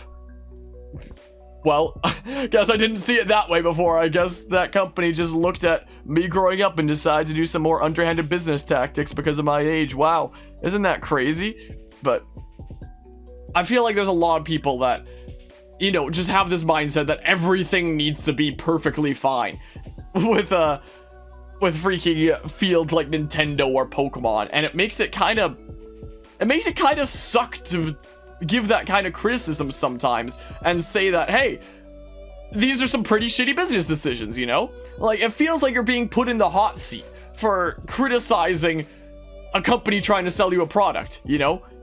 Like, for whatever reason, you're not allowed to do that. You dare criticize this company that's trying to sell you a product? That just means you're not a true fan. How dare you not be loyal? Get out of here. You don't belong here. This is a dumpster fire of a video, and you don't deserve to be making videos on this platform. Stuff like that. It's a freaking mess. So, I don't know why there's so many fans like that, but I feel like one of the most key reasons is, you know, it's a thing that a lot of people grow up with to an extent because of how, like, family-centered Nintendo is. So, and when you grow up with something, then you feel very, very strongly about that a lot of the time. Not always, but for a lot of people, growing up with something makes you feel very, very strongly about something. Just look at how ingrained certain messed up cults or certain religions freaking propagate things, and how violent some people get about those if they grew up with it and somebody dares say anything criticizing what they really believe in. That's the way that freaking Nintendo and freaking their games, and especially Pokemon, it seems like is treated like in a sense for some people, which is really, really weird, you know? And like, I mean, it also kind of happens because VR is available and there's already DLC. Check for yourself for voice of cards. Really? Huh. Like, it's something that I'll look into. I don't know if we'll cover it on the channel. Maybe there's a chance, but like, who knows? October's gonna be crazy for me. I think this game I'm looking forward to. We'll play this when it comes out. This new Kirby game. It looks pretty neat. But like, yeah, we're ranting out here. I lost my train of thought. I lost my train of thought there. Oh, I remember what I was gonna say. I feel like part of it is also just like, I've talked about this in previous discussions before, where I feel like part of it is also like the nature of the online space, where a lot of platforms that you spend a lot of time on will have these complex algorithms that always try to show you what will result in the most retention time, because the more time you're on their platform, the more revenue they make off of like data that they sell or ads that they show you, all kinds of stuff. So there's all kinds of platforms, like one of the biggest being YouTube, that want to go out of their way to make you spend as much time on them as possible. And what kind of content does it make sense to show you then? It's the stuff that you already agree with. It's the stuff that you're already down and about, and like the opinions that you agree with. So because of that, you have a lot of platforms like freaking YouTube, even Google will, to a large extent, show you things based on like your previous preferences, therefore things you've already agreed with. So you don't really see a lot of diverse opinions out there a lot of the time. So I feel like a lot of people within like the gaming space, or even freaking other like less important things, or less important things, even more important things like political issues, people will always be shown like a lot of stuff that they agree with and not a whole lot of stuff that they disagree with unless they go to their way to seek it out. So therefore, when you're finally shown something that you disagree with, when the algorithm makes a quote-unquote mistake, then it looks like this out there viewpoint that like, how could anybody be of that mindset? You haven't seen anybody else be of that mindset before. This one person of this other mindset must just be like the stupidest person to ever live. Like, what the heck? How could they possibly think something so deluded? Because I haven't seen anybody else of that opinion, because the algorithm has never shown me any other opinions like that before. So I feel like the whole nature of like the online space in general kind of indoctrinates people into being like, yep, stay in this one mindset and don't diversify yourself at all, which is, I feel like, part of the big reason why having a video on my channel called How Pokemon Lost Its Magic makes some people absolutely hate my guts and feel like I'm the worst human being who ever lived for criticizing the business decisions of a series of children's/family games. So I feel like if I made a dedicated video essay criticizing freaking the Nintendo 64 Switch Online expansion pass kind of thing, and it wound up doing well, that there would be some people who absolutely hated my guts for it. Because there are people that, like, defend all the freaking underhanded business tactics that companies like Nintendo will do. Because if you're criticizing it, then you're not a true fan. Like, you're just not loyal. Like, it's a company that's trying to sell you a product. You have the right as a consumer to criticize it and have your own opinion. That's how the market works. It's not like a... But people treat it like a cult. Anyway, Anyway, I've got allergies to this whole situation. Yeah, I read the whole bit with Metroid Dread looks really good. I'm really looking forward to Metroid Dread. The water in it definitely looks really good with its ocean. Why buy clothes at a superstore? Nice late follow-up there, but a Voice of Cards is multiplayer. Interesting. I wonder how that's gonna work. And Microsoft started and no one gave a damn, so Sony took advantage. Why not? People accepted it, so free money for them. Then Nintendo followed. Nintendo's pretty much raising the price without actually saying it, but there will be a GameCube expansion in the future, a Wii, maybe even a DS and 3DS. Honestly, it might well happen.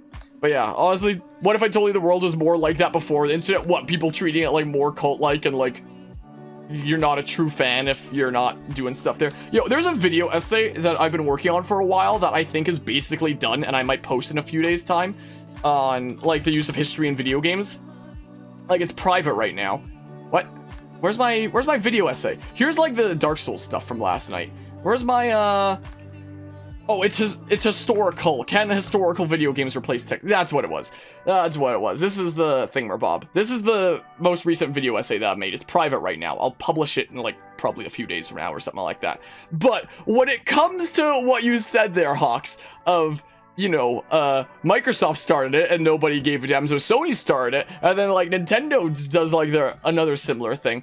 This reminds me of a situation that I mentioned in this. Like, in this video essay, I talk mostly about historical video games, like how is history told in the first place? How do video games do this? It's not quite the same way as like textbooks and like other sources and stuff like that. But then I also talk about like how do they make arguments, and they can make arguments about history. And when I talk about how video games make arguments, one of the examples I use is from Dark Deity, which we were just talking about Dark Deity a little bit earlier. And hold on, let's pause the music for a hot second here. Where's my music? Where is my music? Let's just see here.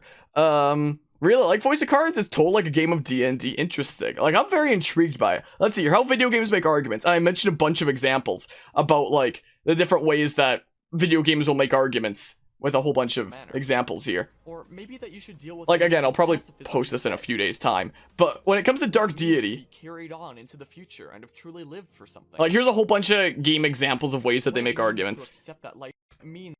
And yada yada, from a whole bunch of different games, like a whole bunch of rapid fire stuff of games making different arguments. Like, there's one from Age of Calamity. Or even arguing about the dark side of games as a service. And after they buy it, I reveal that it actually isn't complete, and that they're missing essential portions of the experience. Why not just sell them everything up front for more? See, that would make sense, wouldn't it?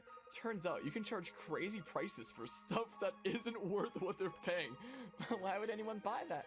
Surely you would just go to another salesman who doesn't do that and get a better experience. But that's just it. If you stick around one area enough, you can teach all of the other merchants to do it. I don't think I get it. Just wait, it gets better. Once you teach everyone to do it, the people who buy things in that area get conditioned to just be alright with it. It's like teaching a dog new tricks, really.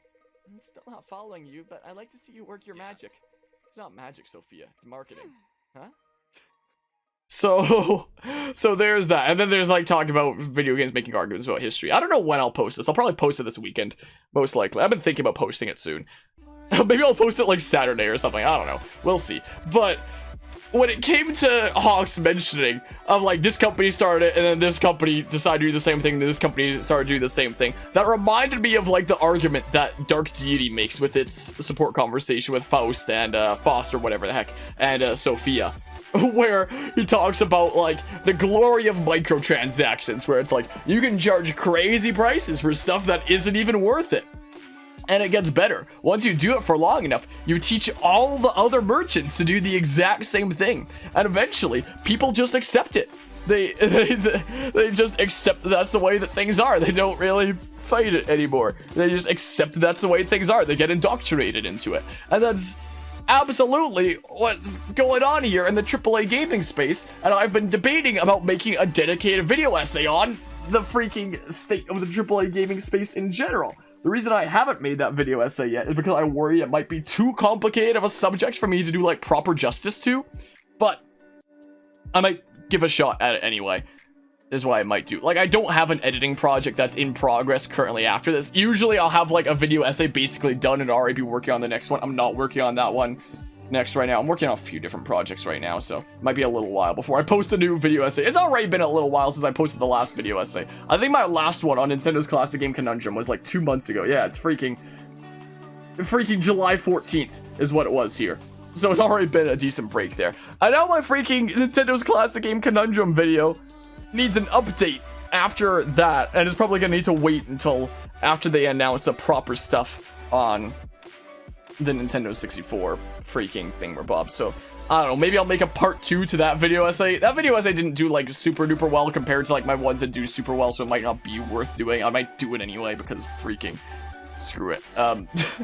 But yeah, when it came to back to this stuff here, it does really suck how you know, some companies will just like indoctrinate you into like accepting that this is the new industry standard, even when it freaking sucks, you know?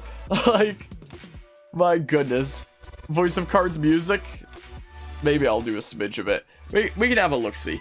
But my goodness, I guess like my mini discussion on it right now. Where's the thing? I'm looking forward to Project Triangle Strategy.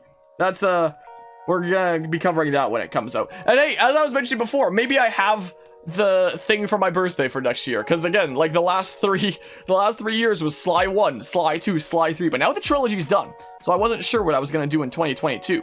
But this comes out on my birthday next year, so like maybe we're doing Project Triangle Strategy for my birthday next year. It looks like.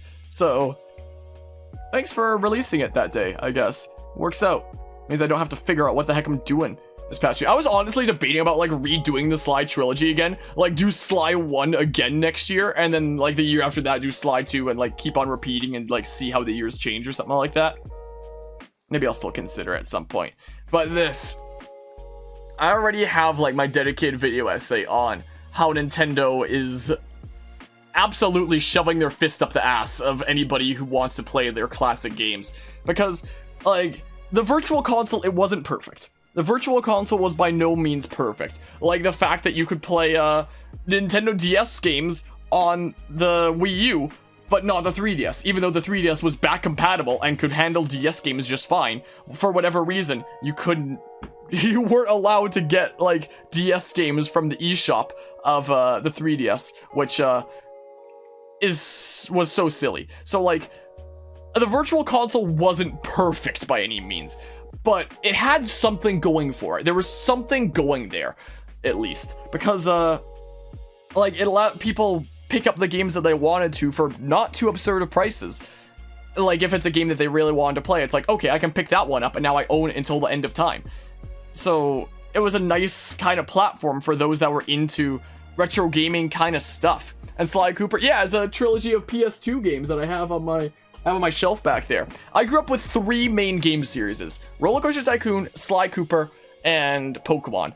All of which have not exactly been in the best of states in recent years, and it used to be better. But yeah, it seems like Pokemon don't care for Sinnoh because Pokemon wasn't in this direct again, because when they announced Let's Go Pikachu Eevee, they really posted a lot of news from that game because it's Kanto, and they announced Brilliant Diamond Shine Pearl don't even post that much news. But it could be because they might be trying to like keep some more stuff under wraps. But I feel like when it came to Pokemon news, the last big remake that we had was freaking Omega Ruby Alpha Sapphire. And when that game came out, like when I was doing research for my Pokemon video essay, like, oh my goodness, there was a lot of trailers out for that game. Like, let's see here. Pokemon, no, I don't want to watch my own trailer. I don't know why it shows me on my trailer. If I go to customize my channel, you can set a freaking channel trailer for people who haven't been to your channel before, and a freaking video for returning subscribers. And for whatever reason, it doesn't count me as subscribed to my own channel, so anytime I click my channel, it freaking plays my channel trailer, and it's so annoying. Anyway, that's either here nor there. Pokemon Omega Ruby Alpha Sapphire trailer. After these got announced, they released so many trailers. Look at this crap. Animated trailer. They got a full-on 4-minute anime trailer. Head Back to Hoenn trailer. Launch trailer. New Hoenn Adventure trailer. E3 2014 trailer.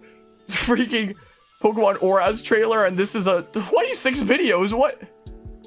Like, look at this. Oh my good gracious. Like, the last big remake that came out for Pokemon was they wanted to get news out all the time. They had a bazillion new things to showcase in that. Like, I feel like a lot of people looking at my Pokemon video essay get the wrong impression that I say that Omega Ruby Alpha Sapphire was a perfect remake. I don't at all think that it was. Like, but unlike Brilliant Diamond and Shining Pearl, it actually moves the series forward rather than going back to the past by expanding on, like, you know, the stuff of that generation, like Mega Evolution. And they had a lot of stuff to showcase that was brand new in Omega Ruby Alpha Sapphire that had never been in any previous installments. Like, there was 26 trailers for this game. Like, they were constantly trying to let you know, like, all about this new thing that's out, and this new thing that's out, and this new thing that's out, and like constantly showing you new stuff that's coming out all the time, because they had a lot of new things to show. But when it comes to Brilliant Diamond Shining Pearl, I feel like there's really not a whole lot of new stuff coming to the table, because one, they haven't really shown a lot of new stuff coming to the table, and two, their reluctance to show that kind of implies that, like, you know, when you look at the last remake of trying to shove a bazillion new news down your throat, like every week essentially leading up to release, it seemed like. And there being like, what, 2 trailers now for Brilliant Diamond Shining Pearl? It's kind of like, yeah, we actually don't really have a lot here, but maybe by not releasing a whole lot, it'll make people think that there's way more here than there actually is. Like, who knows? Maybe it'll come out and it'll be like a vastly different game, and it'll actually move the series forward in ways. And like the previous trailers that implied that it wasn't moving the series forward at all were dishonest or something like that. Like, who knows? It's not impossible, but like, when it comes to this direct, I don't really care too much about, like, the lack of Pokemon news, I guess. Like, I guess Pokemon also has, like, their own dedicated directs, typically. I'm surprised that in this direct that was supposed to focus on, like, stuff coming out this winter wouldn't talk about the Pokemon game coming out this November. Like, again, I guess they have their own directs, but it's still very weird for it not to be talked about at all, which kind of implies to me, you know, maybe they don't really have a whole lot to showcase, unlike the last remakes that actually try to move the series forward. Like, again, these weren't perfect remakes. Like, they didn't have any customizability for your trainer. That makes me salty to this day. You're just stuck as like the default thing after X and Y introduced customizability, and was hella cool. And then this game was like, nah, let's not have customizability. Apparently it didn't have the Battle Frontier, which was a thing that I kind of forgot about because I never actually played the original Gen 3 games. But apparently it didn't have things that were introduced by Emerald in the Ruby Sapphire remakes, which is like pretty weird. So it's not like they were perfect remakes, but at least they moved the series forward by expanding on what X and Y introduced in every way except for customizability, technically. But they expanded on what was introduced up to that point and moved the series forward. Like, previous Pokemon remakes always felt like a new original game disguised as a remake. Like, they were a remake, sure, but they were also a brand new original game in that sense. Whereas Brilliant Diamond Shining Pearl just feels like a remaster, like go back to the past. We're not taking a step forward, we're instead taking 2 steps back. So I feel like one of the key reasons that's not showcased in directs like this is because there probably isn't really a whole lot to showcase, because it's not really moving the series forward, because it's mostly taking steps back. Like, there are new things that are being introduced to it that weren't in the original, like Pokemon Following Behind You, which was also a Gen 4 thing already, technically, considering like Heart Gold, Soul Silver, and it was already in that, so it's not like it's anything brand new. There's customizability in it, but they're full costumes. It's not like... if you don't count Omega Ruby Alpha Sapphire, that means that Brilliant Diamond Shining Pearl are the least customizable Pokemon games since customizability was introduced. Because in the previous games, you could customize individual parts, whereas Brilliant Diamond Shining Pearl is complete costumes. So, when did X and Y release? Anyway, Pokemon XY release date. When was that? Wow, I don't know how to spell Pokemon, apparently. So 2013, huh? So, like, 8 years after the introduction of customizability, they're glad to show you the least customizable game yet. Except for that one time that they had no customizability, which was weird. Which was very weird, and it still kind of makes me salty, but yeah. Yeah, the Millennial Loops trailer was really nice. At this point, Pokemon's in like a weird place on the channel, because like, I share these opinions, and there's people who hate my guts for it, because again, as we were discussing earlier, it's like, my goodness, you share an opinion on some of these kinds of things, and people treat it like, you're not a real fan, get out of the cult that is I feel like Pokemon is, to an extent, or like some fan bases treat games like a cult, and not a product that's being sold. It's like, if you express some interest in it, and want to potentially be a part of it, they'll be like, oh yeah, come on in, we're gonna tell you all about it, it's great. But if you start having some doubts, and you're like, I don't know about this, there are some things here that seem like maybe not so good, and like, I wouldn't really want to be a part of. And then all of a sudden, they're like, oh my goodness, that means you're not a real fan. There's no place for you here. Get out. Like, you don't belong here. What a dumpster fire of an opinion. Like, I literally got a comment a few days ago calling my video a dumpster fire. Interestingly enough, when it clearly had, like, mostly positive reception. So, like, I think that video was like a 94% like ratio or something like that. So it was clearly mostly positive reception, but I feel like a lot of people treat stuff like that like a cult, where it's like, you're not a true believer if you question things in any way. And it's, it makes me wonder sometimes, how do we get to this point? And it makes me wonder what this freaking Nintendo 64 stuff is gonna do. Because what I call out in my Nintendo's Classic Game Conundrum video is, Nintendo essentially causes divisiveness and is allowed to keep on doing the stuff that they do that way. Like, if they made any corporate decisions that everybody hated, essentially, where it was a majority of people that hated this decision, like if they had started charging for Nintendo Switch Online with, like, online sucking the way that it does and, like, nothing else included, then, if they started charging the price that they do, at least, with nothing else included, then the internet would riot against them, and they'd probably have to change their ways when people are like, yeah, let's not get online and freaking, you know, wait until they fix things. But instead of, so they can't do that. They can't make decisions that makes everybody hate them. So they instead make decisions that make some people hate them, and they create divisiveness in this way. So, yeah, it's $50 for those controllers. Yep. So instead they create divisiveness, because anybody that wants to use things like online and play with their friends has to get it anyway. And, you know, if there's a bazillion people that are getting it anyway, freaking, that are supporting it, then, like, you know, Nintendo doesn't have to change, and then those people that even hate it are gonna have to get it eventually. And essentially, like, the whole fan base just, like, fights one another, while Nintendo just kind of sits there and smiles and is like, yep, we're happy printing money here. Because again, if they'd make decisions that made most of their fan base hate them, then they'd have to change their ways, because people would be hella mad and be like, we're not paying for this. But if they make divisive decisions that makes the entire fan base not agree whether this is good or bad, then they just get to sit there and print money while everybody fights one another, and they turn their fan base into a freaking terrible place to be with everybody at one another's throats. But they don't care because it prints them money. So that's basically like one of the main points that I talk about in my Nintendo's Classic Game Conundrum video essay, where it's like, by creating divisiveness, you just basically have to just, like, if it's divisive, then hey, you don't have to change, because why would you have to change when the fan base can't even make up their mind whether it's good or bad? And the only reason that they can't make up their mind whether it's good or bad is because there's all these people that are like, look at what they have done though. Isn't this so great?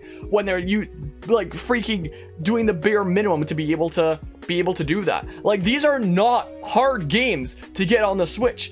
You could freaking emulate them in no time at all. That's what freaking 3D All-Stars was. It was a lazy emulation. Like, when 3D All-Stars launched, things like Mario Sunshine came with glitches that were only present in emulators like Dolphin. So on launch of 3D All-Stars, they couldn't even make it better than an emulated experience anyway. So these are not hard games to get on the Switch when they're put on for as low effort as Nintendo does for putting these games on the Switch. It's not like they're going out of their way and doing something fantastic. But there's people who will look at things like Nintendo Switch Online and say that, like, oh my goodness, you're complaining about the value of Nintendo Switch? How could you say that? Look at all these games that are available, though. How dare you speak out about that? Because look at what they have done, though, when the amount of effort that it actually takes is next to none on the scale of, like, one of the largest game companies in the world. But they try to, like, put this halo over them of, like, look at what we have done, though, when they're actually doing next to nothing. But this illusion that they put up of making it seem like they've done so much more than they have, people will buy into that and defend them, and it creates this divisiveness, and when things are divisive, they don't need to change their ways, and then they can just sit pretty and print money without having to, you know, change their ways. Like, it would be nice if a company was actually like, hey, let's make corporate decisions that make the majority of our player base happy. Like, for example, having a virtual console on the Switch, having free online and having a virtual console on the Switch that allows you to just pay for the games that you want to play, and then you own those forever. And then your Switch becomes like a classic gaming hub as well. Because, like, people will get Switches for like a lot of different games. The Switch has done very well for itself. There are some people that buy a Switch purely as an indie gaming console to play things like freaking Stardew Valley, Hollow Knight, stuff like that. But so, like, the Nintendo Switch could absolutely be an absolutely fantastic hub of a classic games console. But instead of creating a library of classic games for people to be able to play how and where they want, like the motto of the Switch is supposed to be, they'd rather use their oldest games to freaking extort prices out of people and make a quick buck, and never release their, like, other games that are newer than that, just in case they want to, like, cherry pick them from their library of games that they refuse to release, so that they can release them at full price with lazy ports like 3D All-Stars or freaking Legend of Zelda Skyward Sword HD, for example. So they could absolutely print money from a virtual console, but they'd rather print money in a much more underhanded and easier kind of... Is it really easier? The virtual console would be pretty easy to do, like, with how quickly they put it on there and emulate it, but they haven't bothered to do so. So it kind of makes me disgusted to be a Nintendo fan when, you know, rather than making decisions that would make the majority of the player base happy, they'd rather make decisions that exploit their player base and divide their player base while printing money in a different way. And because of how divisive it is, they don't need to change their ways because their fan base can't make up their mind about, you know, whether it's good or bad, because they try to create this illusion of a halo over them of, like, look at what we have done though. And these diehard fans will buy into that and be like, oh my goodness, they care about us so much and not just about our wallets, when that's all they really seem to be caring about nowadays. And my goodness. Where does it say the freaking expansion pass stuff? I know I haven't caught up on chat stuff here for a little bit. Change over from your existing membership plan. I am absolutely revolted by this, honestly. But yeah, let's see here. I'm sorry that I missed that by so long. Nether growing up with Overwatch, Pokemon, and PvZ. I love Plants vs. Zombies. It's a shame what happened to that as well.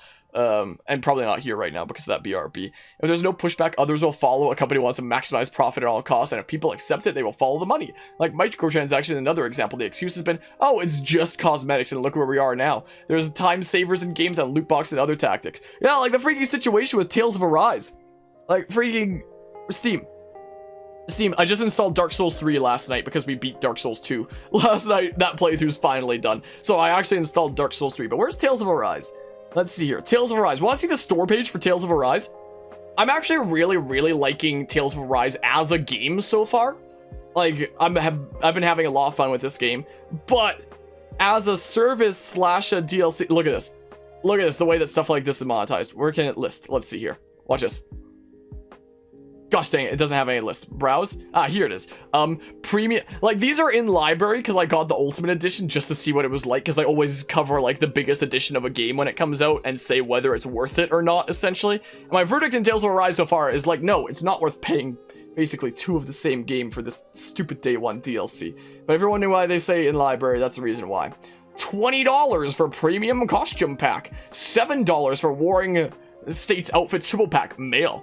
Another $7 for freaking the other. There's like these 3 main costume sets, and there's a male and female different one that are each $7. So like $14 total if you want to have like this costume pack for all your characters and such. Of course, there's a freaking beach one because that's a thing that you always gotta appeal to with your player base. We got freaking premium item pack, freaking $13 if you want to. Where does it say what it is? Where does it say what it is?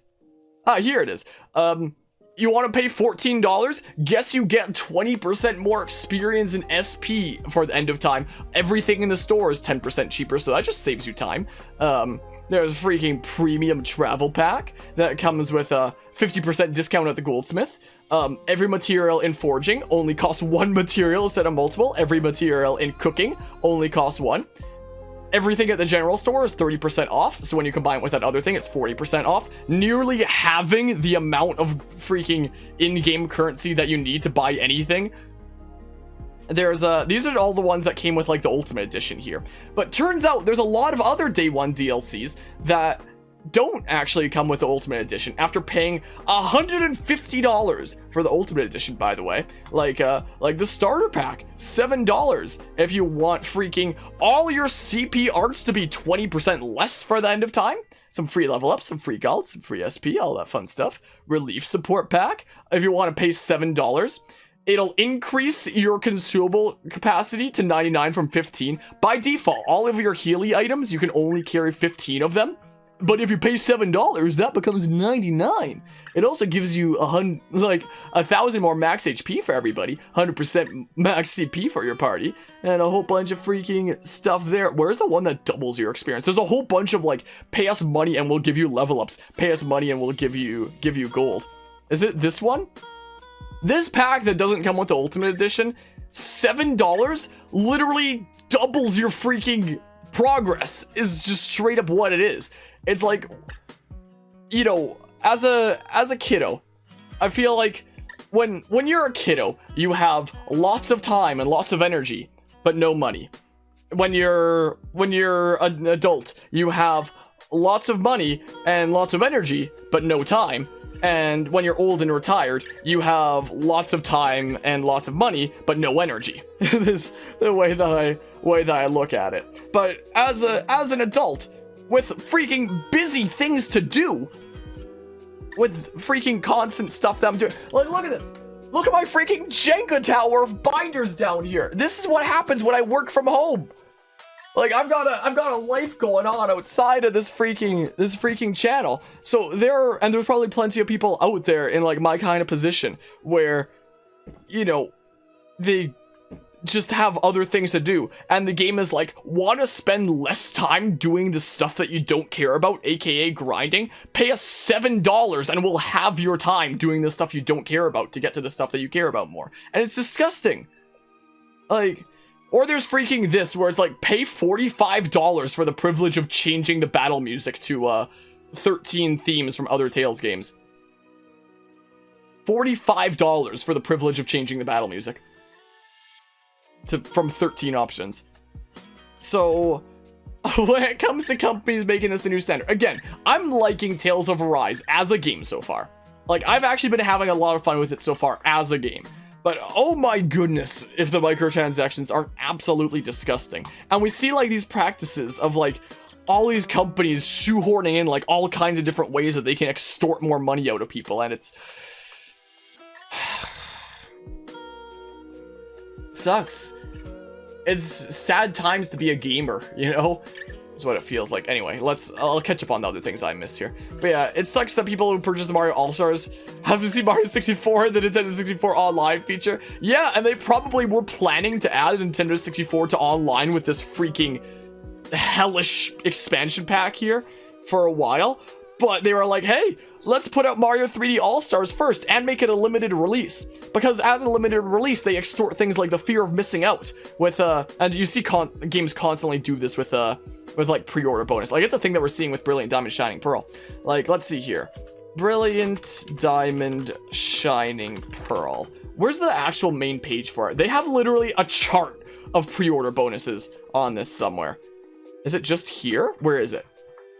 Pre-order? Where is it? Here it is. Look at this. Look at this. When it comes to the fear of missing out. So 3D All-Stars tried to exploit the fear of missing out by being like, it's a limited release. So go get it while you can, because you won't be able to enjoy it past this date.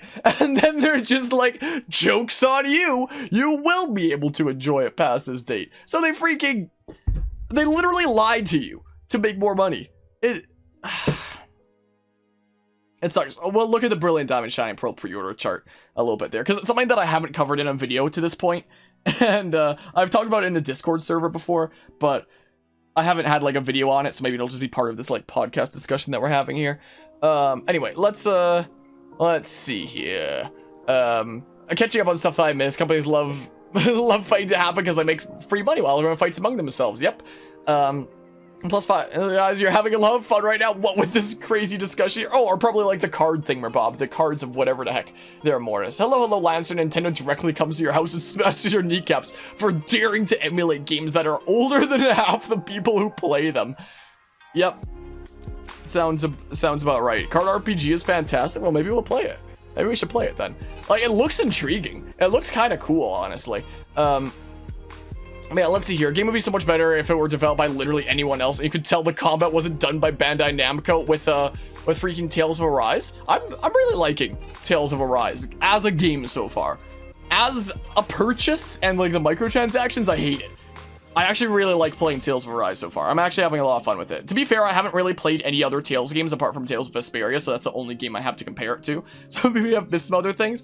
But as a game, I actually quite like it so far. We'll see if it stays that way. But oh my goodness, this I hate. That part I hate, honestly. But yeah, let's see here. At least the Nintendo 64 catalog to bring is better than an actual Switch's catalog, but you have to pay more for it in addition to the Nintendo Switch Online. An amount that they don't want to share with you yet. Like, when it comes to news that they know is going to be divisive, they do this slow trickle instead of announcing right from the get-go to make people hate them less. So it's like, let's tell them about the expansion pack's existence now and tell them we'll tell more news later. And some people are like, oh, maybe it's not that bad. And then they announce the prices later and it's like, oh, well, we already knew the expansion pack existed because they told us about it before, so it's not that bad. So when it comes to like stuff that they know they get backlash for, they let out a slow trickle of information to make it seem less bad than it is. Could be part of the reason that we don't get as much news on like Pokemon stuff as 26 trailers. Wow. Like, I saw a lot of trailers when I was gathering footage for my Pokemon video essay. I didn't realize it was 26. That's insane. Thanks, Game Boy 98, for making this playlist. So there's that. But yeah, also freaking Gaming Chat coming out of nowhere, subbing with Prime. I appreciate the Prime sub there, Gaming Chat. I know you can only use that Prime sub in one place each month. I appreciate you using it here this month. Welcome to Team Ed Harmonic, and enjoy the emotes and the sub badge and all that fun stuff, and I appreciate it.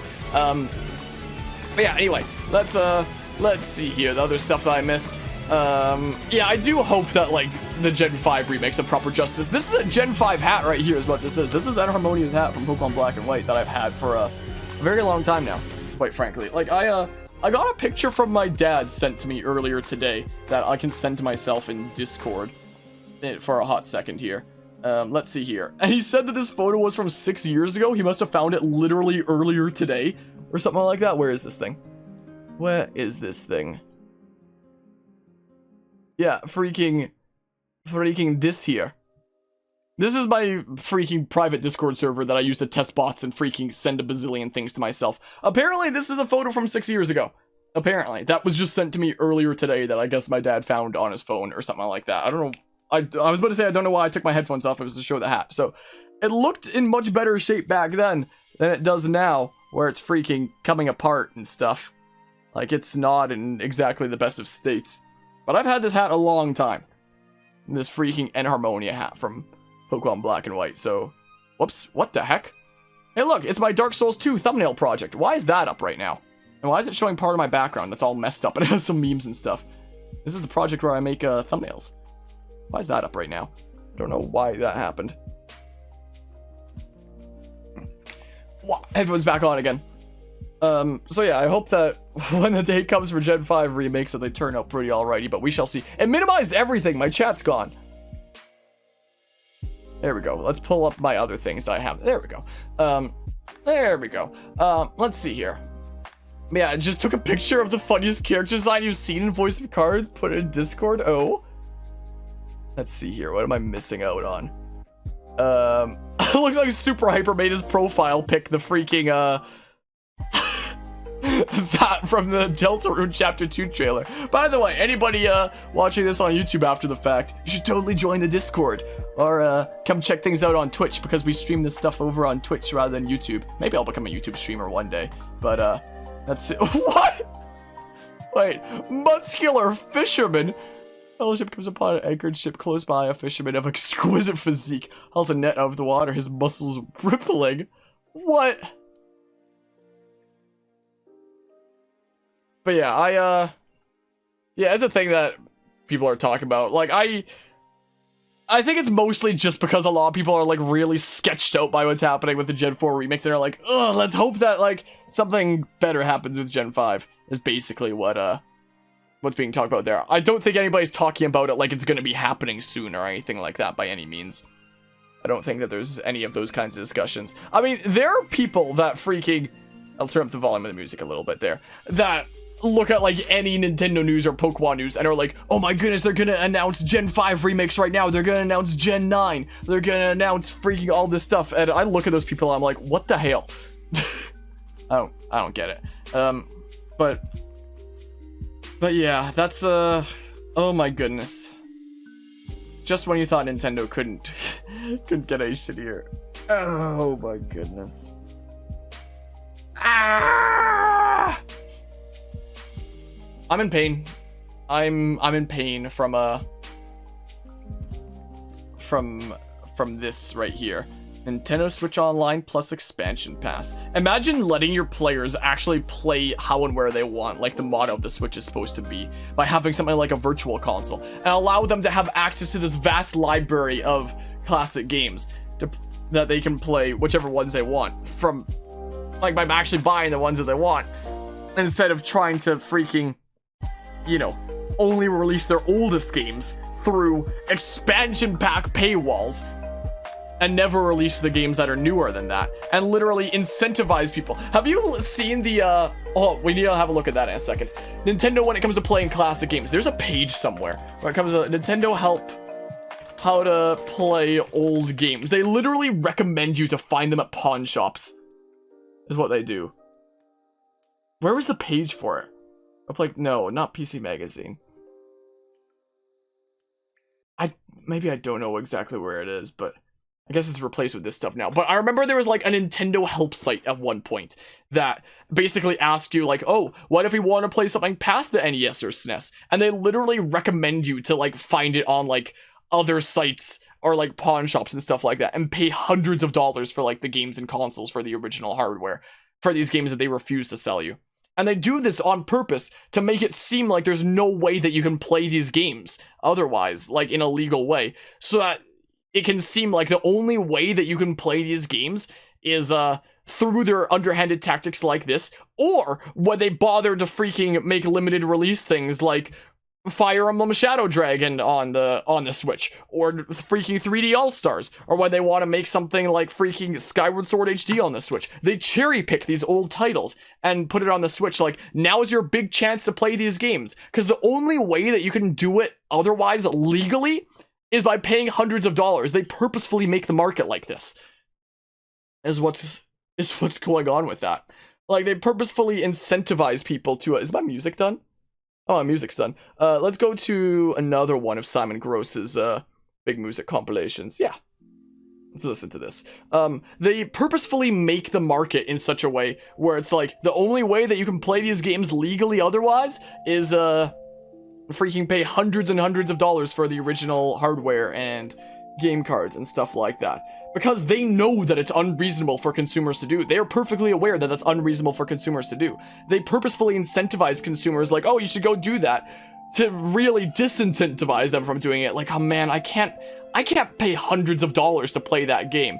So when they get disincentivized and discouraged, Nintendo swoops in like some great savior with Nintendo Switch Online plus expansion pack for these old games. And for games that are newer than that, they swoop in like some great savior. Like, oh, Fire Emblem Shadow Dragon, whatever the heck. Mario 3D All-Stars, Skyward Sword HD, Brilliant Diamond Shining Pearl. This is your chance to experience these classic games. So...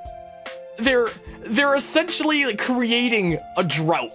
They're essentially terraforming a desert and taking away all the water. And their consumers are there like, I want water. And they're like, oh, you can get water if you, go 3,000 miles across the desert crawling that way. You can get it. You should totally go do that. Like, it's a totally intended way. Go do that. But from time to time, they'll be like, oh, we have a glass of water right here, $80 price tag, but only for a limited time. This is your chance to get it right here. Would you like it? Can I interest you in that? So, they're literally creating this desert and this drought. And because they are the water supply that they limit in these underhanded ways. So, it's disgusting. But yeah, let's see here. I've only played one Sonic game myself. Like Lancer knows the answer. I've seen videos of Sonic Colors Ultimate and it being like really glitchy and not that good a port from what I've heard. I've only ever played one Sonic game and it was Sonic Unleashed and it freaking turned me off from playing Sonic. But yeah, and the game libraries aren't even the best for the Switch Online things. The Genesis one is pretty good. More often than not, they add strong games like Jelly Boy over games like Earthbound that everyone wants. And the thing about this Genesis and N64 is it's an additional paywall now on top of Nintendo Switch Online. How much that additional paywall is going to be, we don't know. But it's going to be an additional paywall. Imagine having an expansion pass for an online service. Like, that is straight up one of the most disgusting gaming industry things I think I've ever heard in my life. Like, oh my goodness. Why can't they just re-release classic games for the previous consoles like the DS instead of porting it on the Switch? Wait, what do you mean re-release it for previous consoles? They don't make the previous consoles anymore. So it's like either you have one or you need to find like the old hardware. It's still around. Wah! Or something like that. Like, I feel like the most disgusting things that I have seen in terms of monetization in like the gaming industry. This is probably the third worst that I've seen, is Tales of Arise's monetization with its store page. The second worst monetization I've probably ever seen is what Nintendo's doing, and the way that they exploit their customers. And the first worst freaking monetization I've probably seen in any game was freaking Atari's RCT Switch fiasco. If anybody's seen my, I hate how it plays my channel trailer for me all the time. I've heard myself say hello so many times. I'm actually so tired of it. Anybody that's seen my freaking History of Roller Coaster Tycoon video knows about this. Atari crowd fund. I could probably just look up that. That's what I could probably do. Yeah, so I guess somebody re-uploaded this. The original's down, understandably, but like this was the worst monetization that I've probably seen in like anything ever, where Atari's like, our top 10 games have sold over $10 billion or made over $10 billion. We know what we're doing. And then they talk about like, isn't Roller Coaster Tycoon great? And then they're like, fund our game. Fund our game. This game was garbage, by the way. I played it. It sucked. It's one of the few playthroughs I didn't finish because it was actually hot garbage. But what happened to that $10 billion that they were bragging about when they did this? And the actual crowdfunding page literally said like a disclaimer, like we can incur regular use of funds to use the money that you gave us for our game to go on vacation, to give to family and friends, for what we label as business expenses that aren't actually for business purposes. So they basically say on their freaking crowdfunding scam thingamabob that they'll use your money for whatever. So that's probably the worst monetization, worst way to exploit people and get money out of them in the gaming industry I've ever seen. Second worst is the way that Nintendo manipulates their customers with their misuse of classic games and that whole fiasco. And the third worst that I've ever seen is probably this. Probably, but yeah. Hope the expansion pass isn't another 20 dolans extra. You're gonna start emulating 30-year-old games out of spite. It probably is gonna be something like that. And it's funny, the like paying for all the main online services on the Switch right now of Nintendo Switch Online and Pokemon Home is like $50 annually here in Canada already. So what would this make it here in Canada? 60, 70? Are you gonna have to pay basically the price of a full-priced game on an annual basis for full access to Nintendo's online services? Like, people will defend it with the idea of like, oh, it's cheaper than like these other platforms anyway.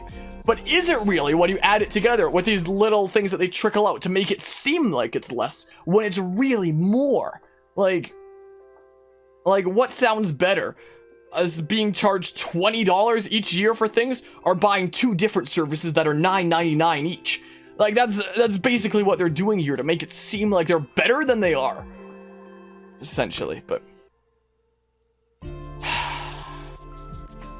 Anyway, I said I was going to have a look at this because it wasn't a thing that was discussed. Speaking of Nintendo and Pokemon exploiting the fear of missing out, here's this mess that I haven't discussed on the channel yet. We've talked about it a little bit in the Discord server.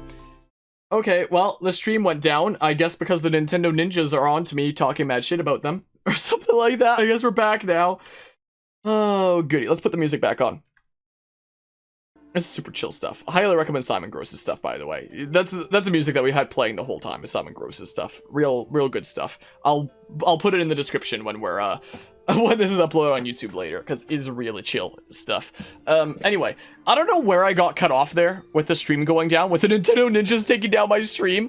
Yeah, it's the Nintendo ninjas are back at it again.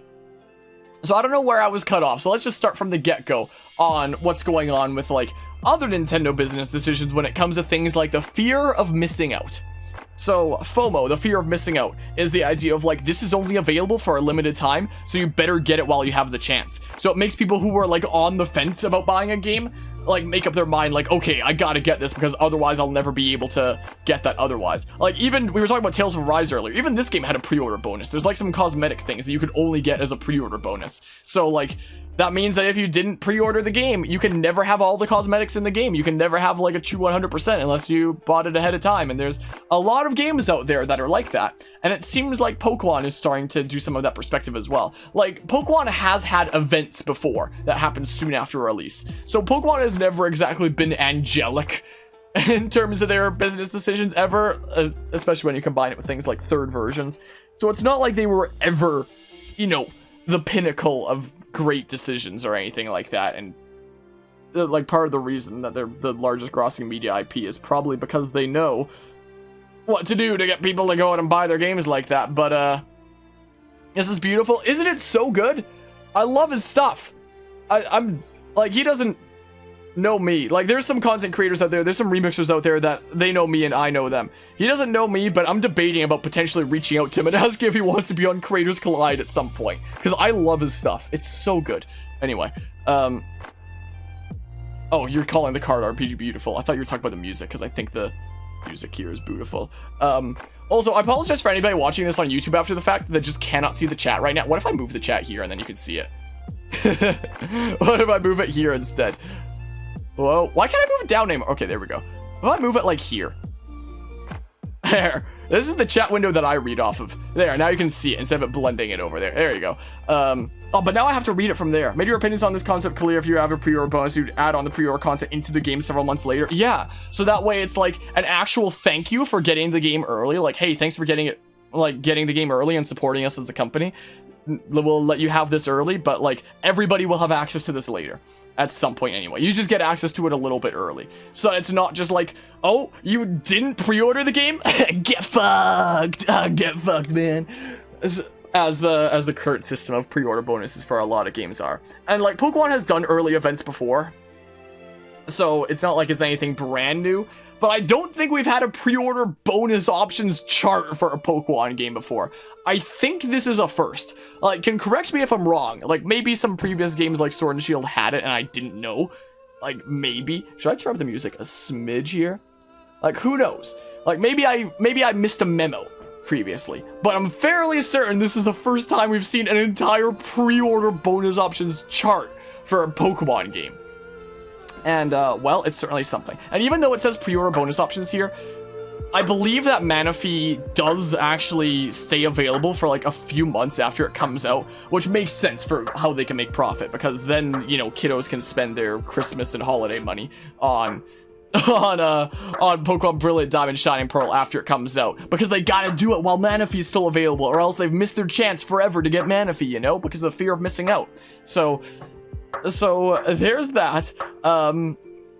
But yeah, it is some good music. I love this stuff. So what they have here with this chart is like, if you pre-order anything, you get the freaking Manaphy egg. Then they have it here where it's like, if you get the digital version of one of them, you get some quick balls.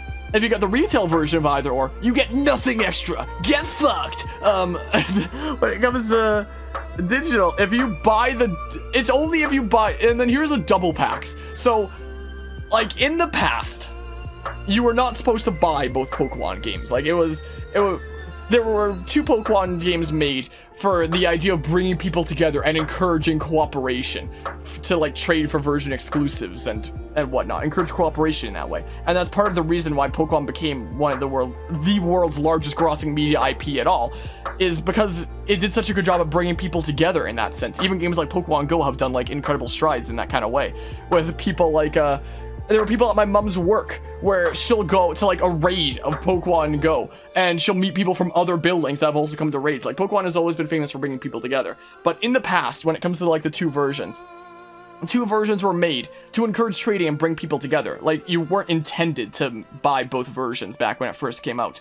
But nowadays, when you have a pre-order bonus chart where you only get all the rewards if you buy the double pack and digitally, so that they make the most revenue, so they don't have to go through, like, a middleman like GameStop that's dying enough as is anyway, then are you really no longer supposed to buy both versions, where they literally tell you, here's rewards that you only get all of if you buy both versions and do the, you know, the version where we get the most revenue. So in the past, I might turn it down a little smidge now. In the past, I don't think you were meant to buy both versions, and it was meant to, like, encourage people coming together. Now they actually want to push people towards buying both versions. And it's funny, they push this, like, bundle thingamabob when the bundle isn't any cheaper than buying both games individually. So, like, people can look at this and be like, oh, 12 quick balls and 200 Pokeballs, that really doesn't matter. You can get that in, like, no time at all anyway. Like, yeah, it's not that big of a thing, but one of the main target audiences of Pokemon is kids and, like, a young demographic. A freaking kiddo who's not super familiar with Pokemon isn't gonna know that this isn't, like, a super monumental big boost that they're totally gonna miss the opportunity to get if they don't specifically get that, and tell their parents, like, look, I only get all the things if we get, like, the digital double pack. Like, that's the only way that we get all the things, as it says on the site here. Like, a lot of people comment on my Pokemon video essay being like, oh, stop talking about it being into Pokemon. You're just not the target demographic. You're not of the age range. I mean, first of all, it's like a family game. It's meant to be accessible by all ages.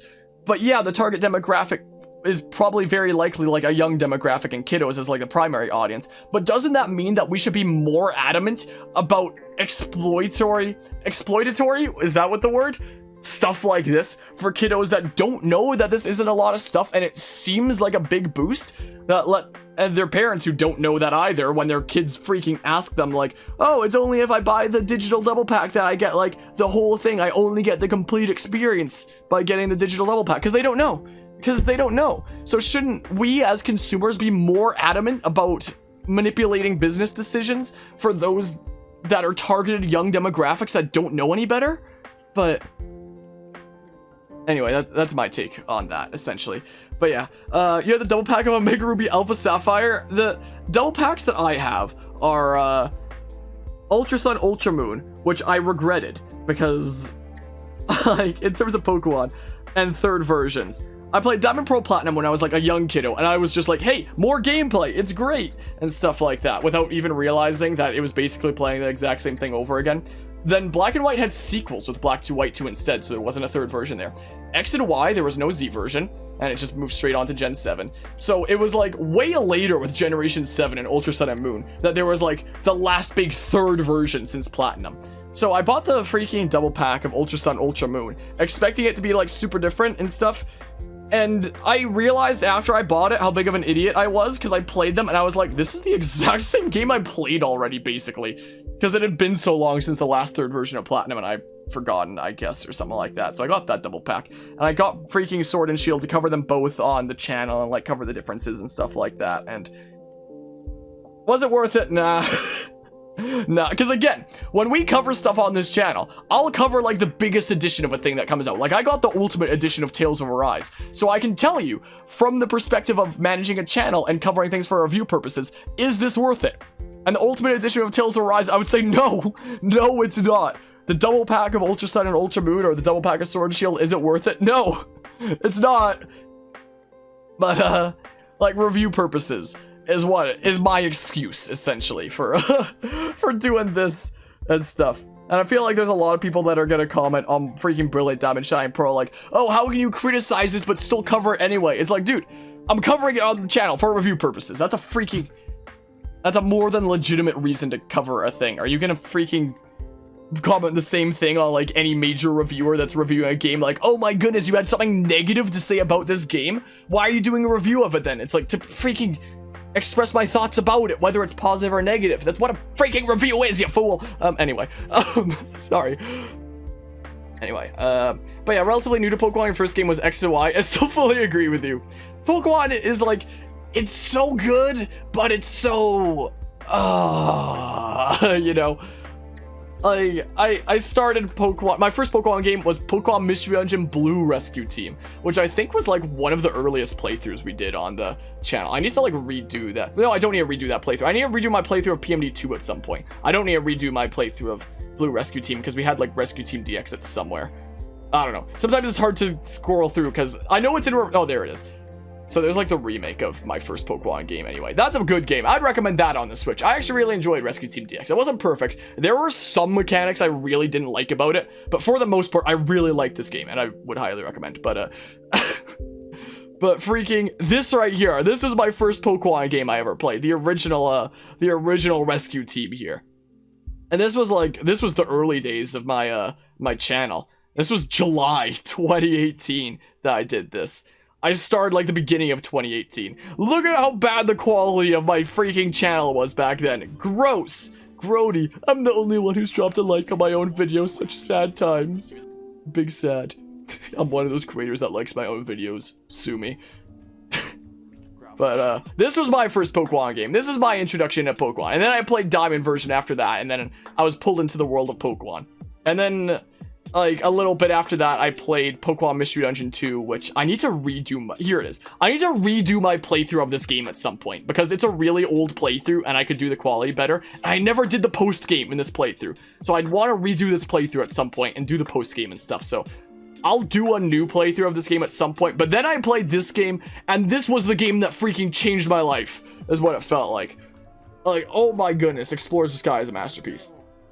Like, I'll criticize it for the same reason of Platinum for being a third version instead of just having a definitive version from the get-go. But, oh my goodness. Anybody that hasn't played Pokemon Mystery Dungeon Explorers of Sky, this is straight up my favorite game of all time.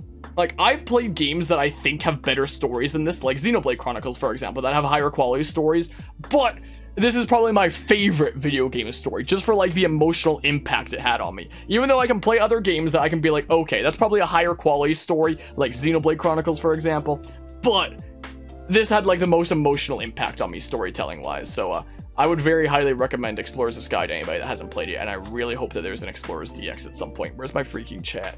I need to read stuff, and here we go. There we go. But yeah, let's see here. I feel ashamed of being a Pokemon, I meant to say Pokemon fan, like that. Yeah, ashamed to be a Pokemon fan. First, I feel ashamed to be a Pokemon, just like the world of Mystery Dungeon. I'm secretly a Pokemon, I'll have you know. This Enharmonia hat, there's like theories that Enharmonia is a Zoroark. Well, guess what? So am I. I'm the real life Enharmonia, and I'm actually a Zoroark or something. First Pokemon game that you played was Pokemon Gold or Silver, and your very first Pokemon is Cyndaquil. You missed that, Fire Mouse. My first Pokemon was a Turtwig, and I don't know if I've shared this on the channel before, but hold on, let me go get a thing. I'll be back in like 5 seconds, literally.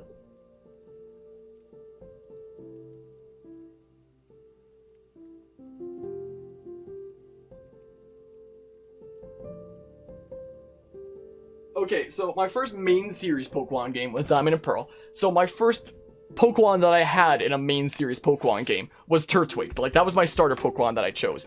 And it's said in the Pokemon universe that when a kid turns 10, that's when they get their starter Pokemon and they set out on their journey and whatnot.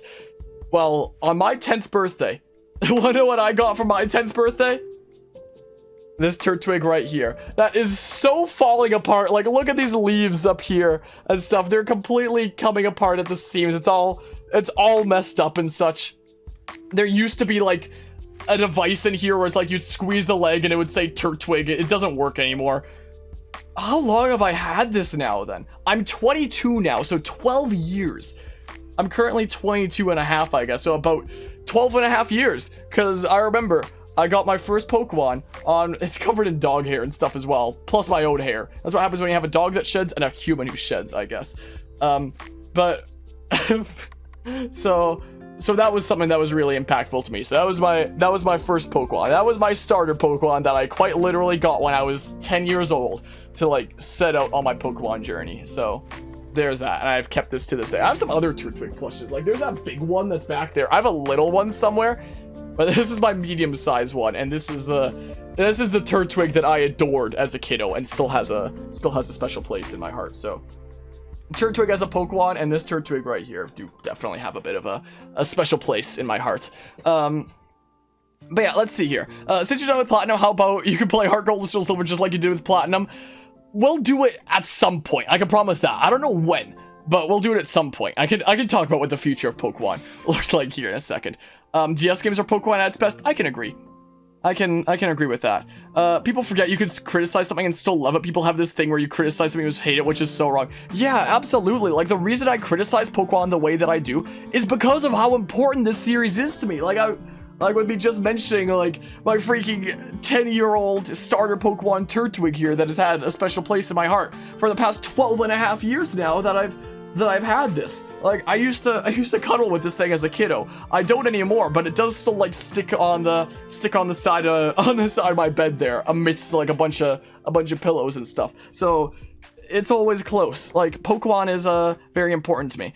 I feel like there's a lot of people that see my Pokemon video essay and assume that I'm like the biggest hater of Pokemon ever and I'm like a piece of shit and all kinds of stuff.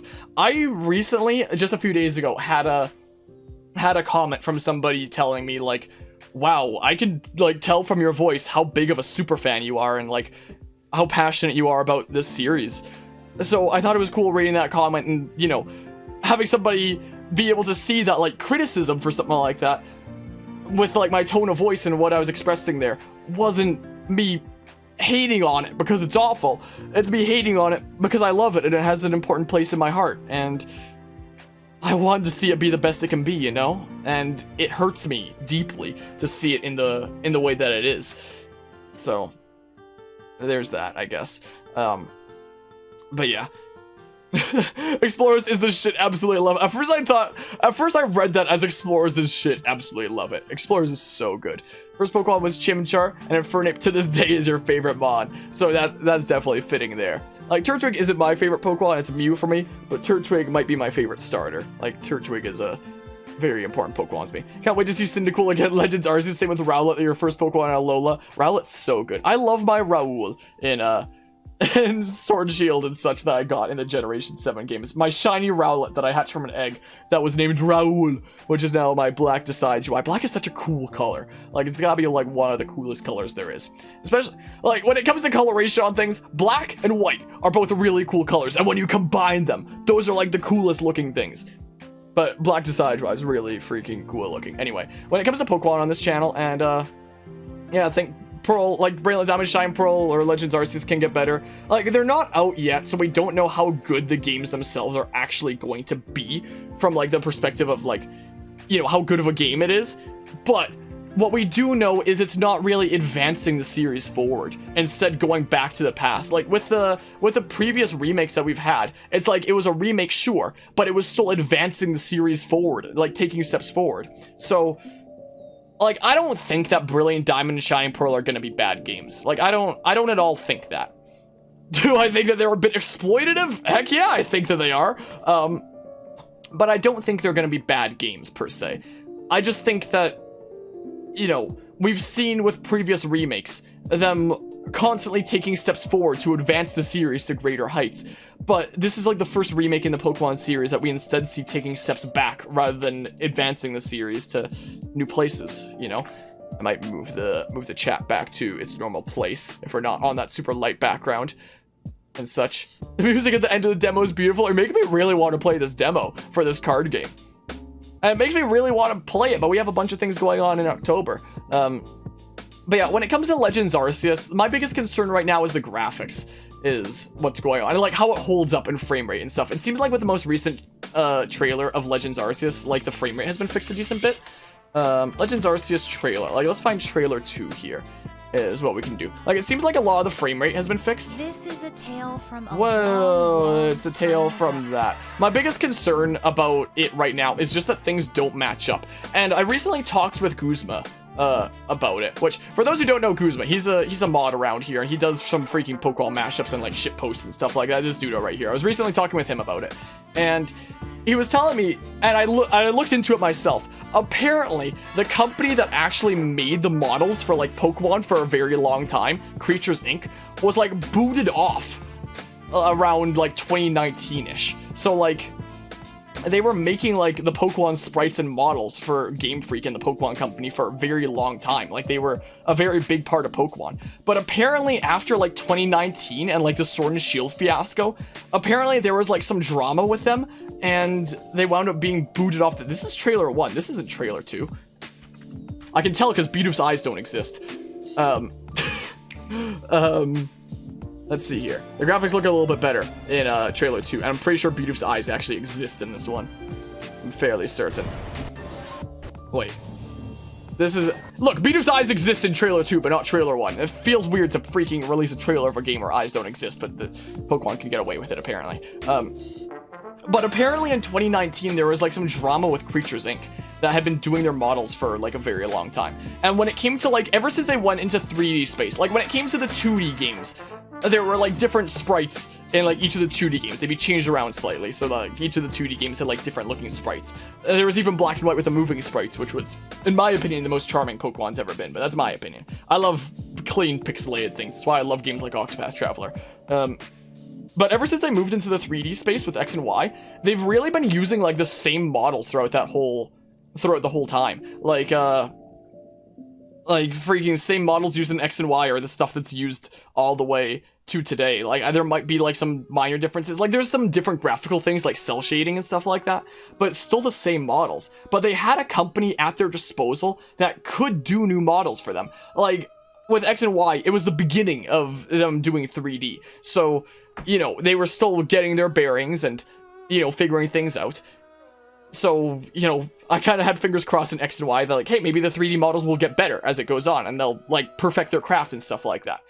But it seems like they didn't really get Creatures Inc. to really change the models or anything, really. And then in 2019, they just booted off Creatures Inc. Was it because there was some drama between them? Was it because they figured that the models that they've been using for the past nearly a decade now are good enough and they'll just keep using those? So the one company that they had for them that they had using that, gosh darn it, the one company that they had that was making their models regularly for a very long time got booted off, and I don't know what the status is on that, but I'm pretty sure they're still using like the same models to this day. So my biggest concern graphically wise, like the models on their own don't necessarily look bad, but they don't really match with the environments is like my biggest concern. Like if we find, like where's that Buizel bit, for example? Was it, there's the freaking Bidoof without any eyes existing, which is weird. Was it trailer 2 with the Buizel? It must have been trailer 2with the Buizel. Because I feel like that's one of the best shots that illustrates that kind of point. Where's freaking Buizel at, huh? There it is. Like, come on, I paused at the wrong part. Creatures Inc. made up of former Earthbound devs, you remember, right? Huh, I don't really know a whole lot about Creatures. Dang it, why do I keep pausing at the wrong spot? I think it'll turn out to be a really good game. I hope so. But in terms of the graphics right now, it just doesn't match, is my biggest concern. Like, it looks like the environment and trees, character models, and Pokemon models were all made by completely different groups. Probably because they were. Like, this is a discussion that we've had in some of our game design classes before. Like, there was a couple of years ago, we got to tour this game studio called Improbable. Like, here where I live, we have 2 major game studios. BioWare, which a lot of people know because of games like freaking Mass Effect, for example, what they're probably most famous for, or things like Dragon Age. And the other major game studio that we have here is Improbable. And nobody knows who Improbable is yet, because they're only making their first game right now. So maybe we'll be famous for Improbable after they make a name for themselves. But we got to tour Improbable Studios, and we got a little bit of a lecture there about what it's like working on a major big projects. Like, I don't know if Improbable counts as a AAA developer. If they're not, they're like close at least. They're in like the weird boundary where it's like they're either a really big indie studio or they're a AAA. I don't know what it is, if they have a publisher backing them or what's going on. But what they talked to us about was when you have like a certain budget and you have like a lot of different things that need to be made. Like, how do you allocate your resources and how do you get that all done? Like, how do you make trees for your world, for example? Do you get your own in-house team to make trees for your game? Do you outsource to some place on the other side of the planet that is just willing to make the trees for you specifically? Or do you have somebody that comes in with a resume as like, I'm really passionate about making trees in video games. I will gladly make trees for your video game for like a decent price. Then maybe you work with that person. So when it comes to like all the different parts that come with like a major game project, when you're working with like, either AAA or like a very, very large indie studio, there's all these different parts that you need to consider how they're going to be done. And if Legends Arceus very much gives me the impression that like so many different parts are made by people all over the place. Like, the Pokemon models were made by Creatures Inc. and are still old models that look like they still kind of belong on the GameCube to an extent, or like the Wii or something like that. Like, I had a graphics comparison video put out there a little while back that was comparing Legends Arceus to some Wii games, and it literally looks like it was basically a Wii game essentially put into HD. These guys sounds like a pleasant person. He does, doesn't he? So it's like these models are still like old models that are still being used until today. And like they booted off their last company that could do models for them. And I don't know if they'd be willing to put on a different company to do models for them. Not at this point. The game is way too close to launch to put somebody new on at this point. But maybe for future games, they'll get somebody. Are you hovering? Oh my goodness, you're levitating a little bit, aren't you? Whatever. Anyway, maybe at some point they'd be willing to get some other people on. Probably not, knowing how freaking weird Nintendo and Pokemon both are about that. So it seems like these models are old technology that are still being reused until today. The character models are probably new and done by in-house team, if I had to guess. The trees are probably outsourced somewhere or something like that to like some group that's willing to make trees, as we were discussing in the Improbable Game Studios a couple of years ago. And the environments are probably in-house as well, maybe? I can't know this stuff. Like, I can't know what it is. But it very much feels like the world doesn't fit together because they're made by all kinds of different groups. And that's my biggest concern right now, is just that, like, while this world could look very nice if it had like consistency with any one of these art styles, preferably not the one around the Pokemon models because that's, the oldest stuff. But if there was like an art style built around like these trees and the environment and it was all consistent with that, great, that'd be a good looking game. If there was an art style that was consistent with this style here of like the models for the characters and like the trees and environments had an appropriate art style as well that looked like it matched and belonged, then that'd be great as well. but it feels like there isn't as much consistency, and it feels like these were all made by different groups is my biggest concern right now. So like, who knows, it could still be like a good fun game and stuff, but right now my biggest concern with it is that it just feels like a mishmash of like nothing going together. It feels like designed by committee, essentially, where it's like, rather than having somebody's creative vision come to life for what they envision for the world, it's like everybody inputting a bunch of different things and each adding in something completely different, and you see it visibly because it doesn't match. Like, there was a email that I got a while back from Simon Foster, who is actually the graphic designer on the original 2 Roller Coaster Tycoon games, and because he saw my video essay on Roller Coaster Tycoon, and he reached out to me being like, hey, I really enjoyed your video, I think you really hit the nail on the head with that. And he talked a little bit in that email about his time working on the project and what the vision was like there, and he talked about how, like, Chris Sawyer, the developer of the original 2 Roller Coaster Tycoon games, would try to focus on bringing his vision to life, and he'd worry about how to sell it later. He said that, like, throughout the whole design process, him and the sound design guy had proposed, like, a lot of different ideas to Chris, but he adopted, like, only maybe 1 or 2 into his game. Like, most of the ideas that were proposed got rejected, and there's always a good reason why. And he talked about how Chris Sawyer kept, like, tunnel visioned towards making the game that he wanted to play, essentially, and worrying about how it would be sold. That all comes later. And like, you could feel the passion in games like RCT 1 and 2 of somebody making the game that they wanted to play, like with what Chris Sawyer did there.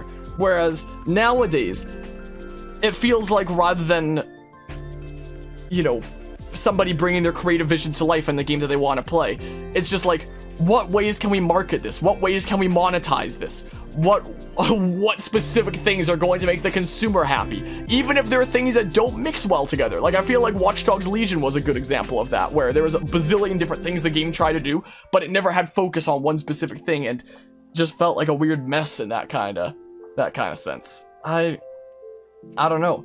Like, in the email I had from Simon Foster, he said, like, in that way, maybe the enlightened despotism of, like, one person with a creative vision will always win out over design by committee of, you know, a bazillion people trying to each design a certain completely different way. And that committee is probably also being badgered by a marketing department that's trying to do their own other thing. And it's a weird situation. Not just with Pokemon, but with the AAA gaming space in general when it comes to designs like that. Like, I don't know. It's a complicated subject. Time will tell when these games actually release. Like, with both Brilliant Diamond, Shining Pearl, and Legends Arceus, I don't think they're going to be bad video games per se, but they really don't seem like they're up to the expectations that one would expect for the world's largest grossing media IP, and have that kind of consistency. It just feels like a bunch of different parts that on their own aren't bad, but don't mix together. It's like oil and water or something like that is what it's like. And nowadays you have all kinds of projects being badgered by stuff like this, being filled with stuff like this, and all kinds of other freaking nonsensical stuff that ticks me off. So, here's that, I guess. Let's see, here's Pokemon's version of Craig, a Halo Infinite reference of its bad models when it was first shown. Sorry that I missed that comment by a bit. What's this message I have on Discord? That's just for whatever reason, the freaking Fragpalooza Discord server pings at me whenever I go live, in addition to, like, a bunch of other people on their stream list and stuff. I wish it didn't ping at me every time there was something like that. There's that card again from Mortis. But yeah, I'll be playing Brilliant Diamond and Shining Pearl on the channel to cover them and whatnot. That's part of the reason that we played Oh, I forgot! Platinum! I was gonna talk about what the future of Pokemon on this channel looks like. So, with Pokemon Platinum, one of the main reasons that we covered on this channel was for comparison purposes to the remakes when it comes out. Essentially. Playthroughs. I need to click on this. And then Platinum. When did we start that? We started Platinum around... There's Dark Deity that we were talking about a bit earlier. When did we started playing Pokemon Platinum right there, which was March 6th, 2 days after my birthday, I guess. One of the main reasons that we covered Platinum on the channel in the first place was so that when we play the remakes, or remasters as I like to call them, we can compare it more accurately to Platinum. Because while I replay, like, the Mystery Dungeon games from time to time, because the Mystery Dungeon games are real good, I never really went back to, like, replay any of the older main series Pokemon games, like, ever. So it had been literally a decade since I played Pokemon Platinum. So we did a playthrough of Pokemon Platinum, so that instead of it being like a decade old, very faint memories about what it was like and how good it was, I'll actually have recently played it, and then when we play the freaking remasters there, I was really satisfied about ending it on 100 parts. That was really satisfying. Then I'll actually have it like fresh in my mind about, you know, what Platinum was like when comparing it to like the Diamond and Pearl remasters. So that was like the main reason that we actually covered Platinum, was because we're covering Brilliant Diamond Shining Pearl later, and then we can like more accurately compare it, because now the Pokemon Platinum playthrough is like pretty fresh on this channel. Like, it was only just recently concluded, like semi-recently in the grand scheme of things. So now when Brilliant Diamond Shining Pearl comes out, I'll feel more confident about my ability to recall exactly what Platinum was like and how the remasters shape up to that, you know? So yeah, we will be covering it on the channel there. Also, when it comes to covering stuff on the channel, I've been debating about becoming a YouTube streamer at some points, and I was gonna try that out with Brilliant Diamond Shining Pearl in a sense, because Twitch is nice, but it has its problems. And my YouTube channel is way bigger than my Twitch channel anyway. Like, we recently passed 8K subs. I think, what's my freaking Twitch channel at right now?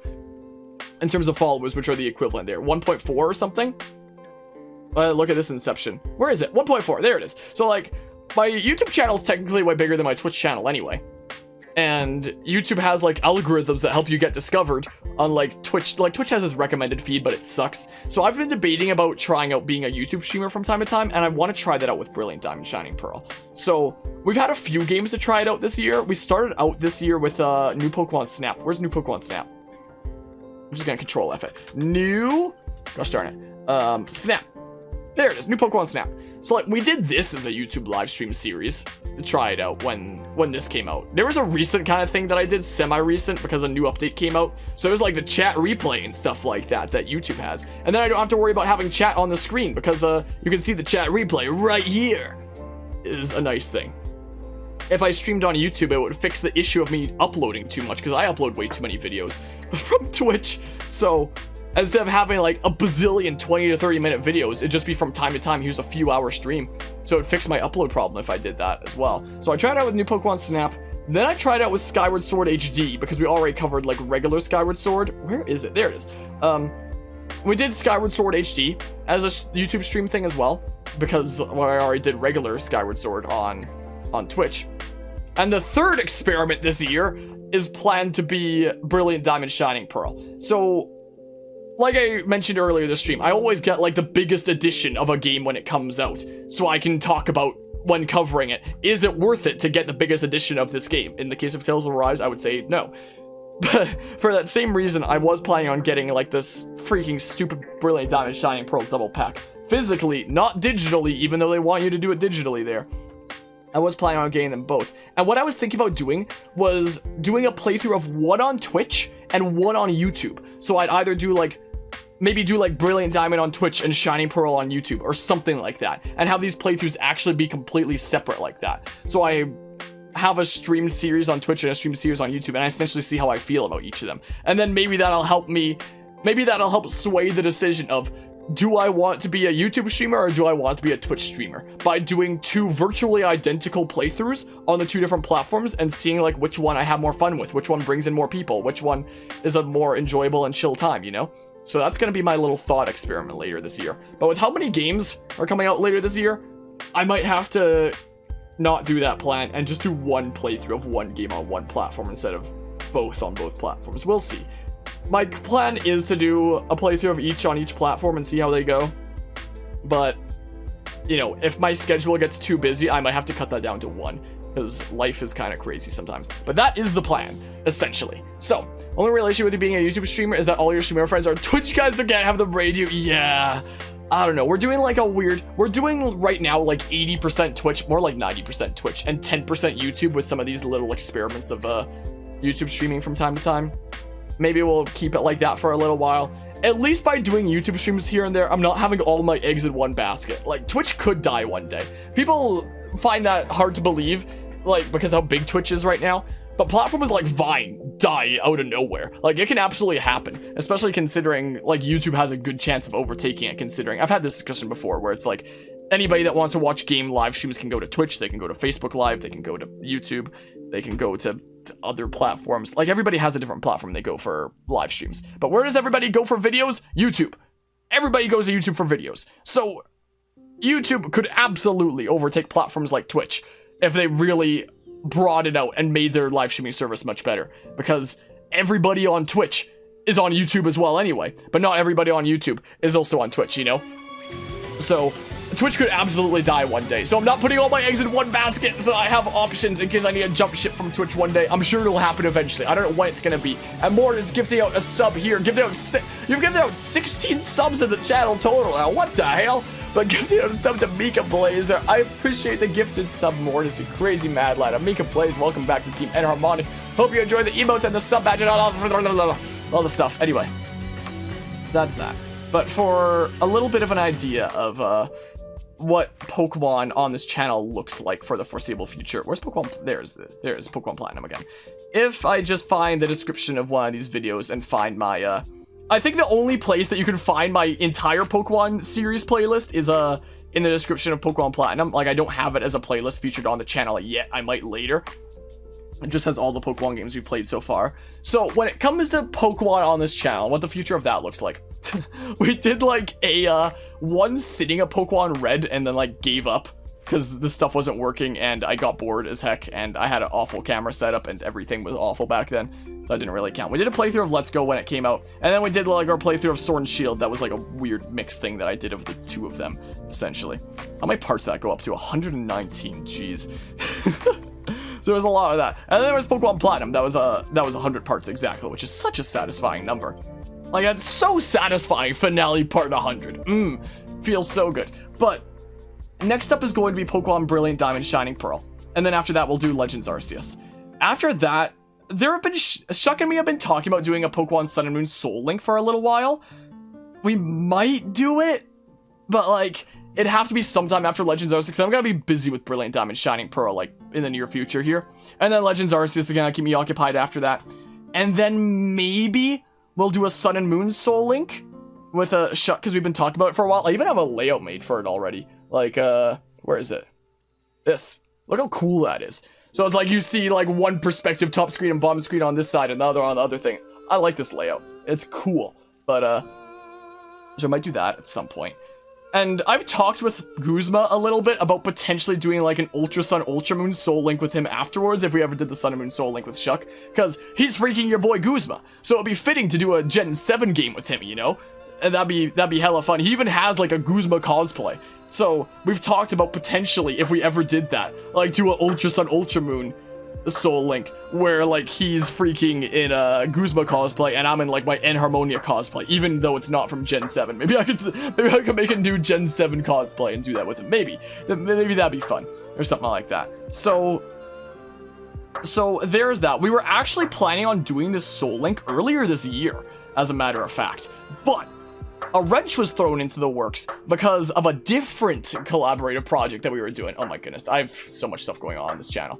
Like, where is 3D World?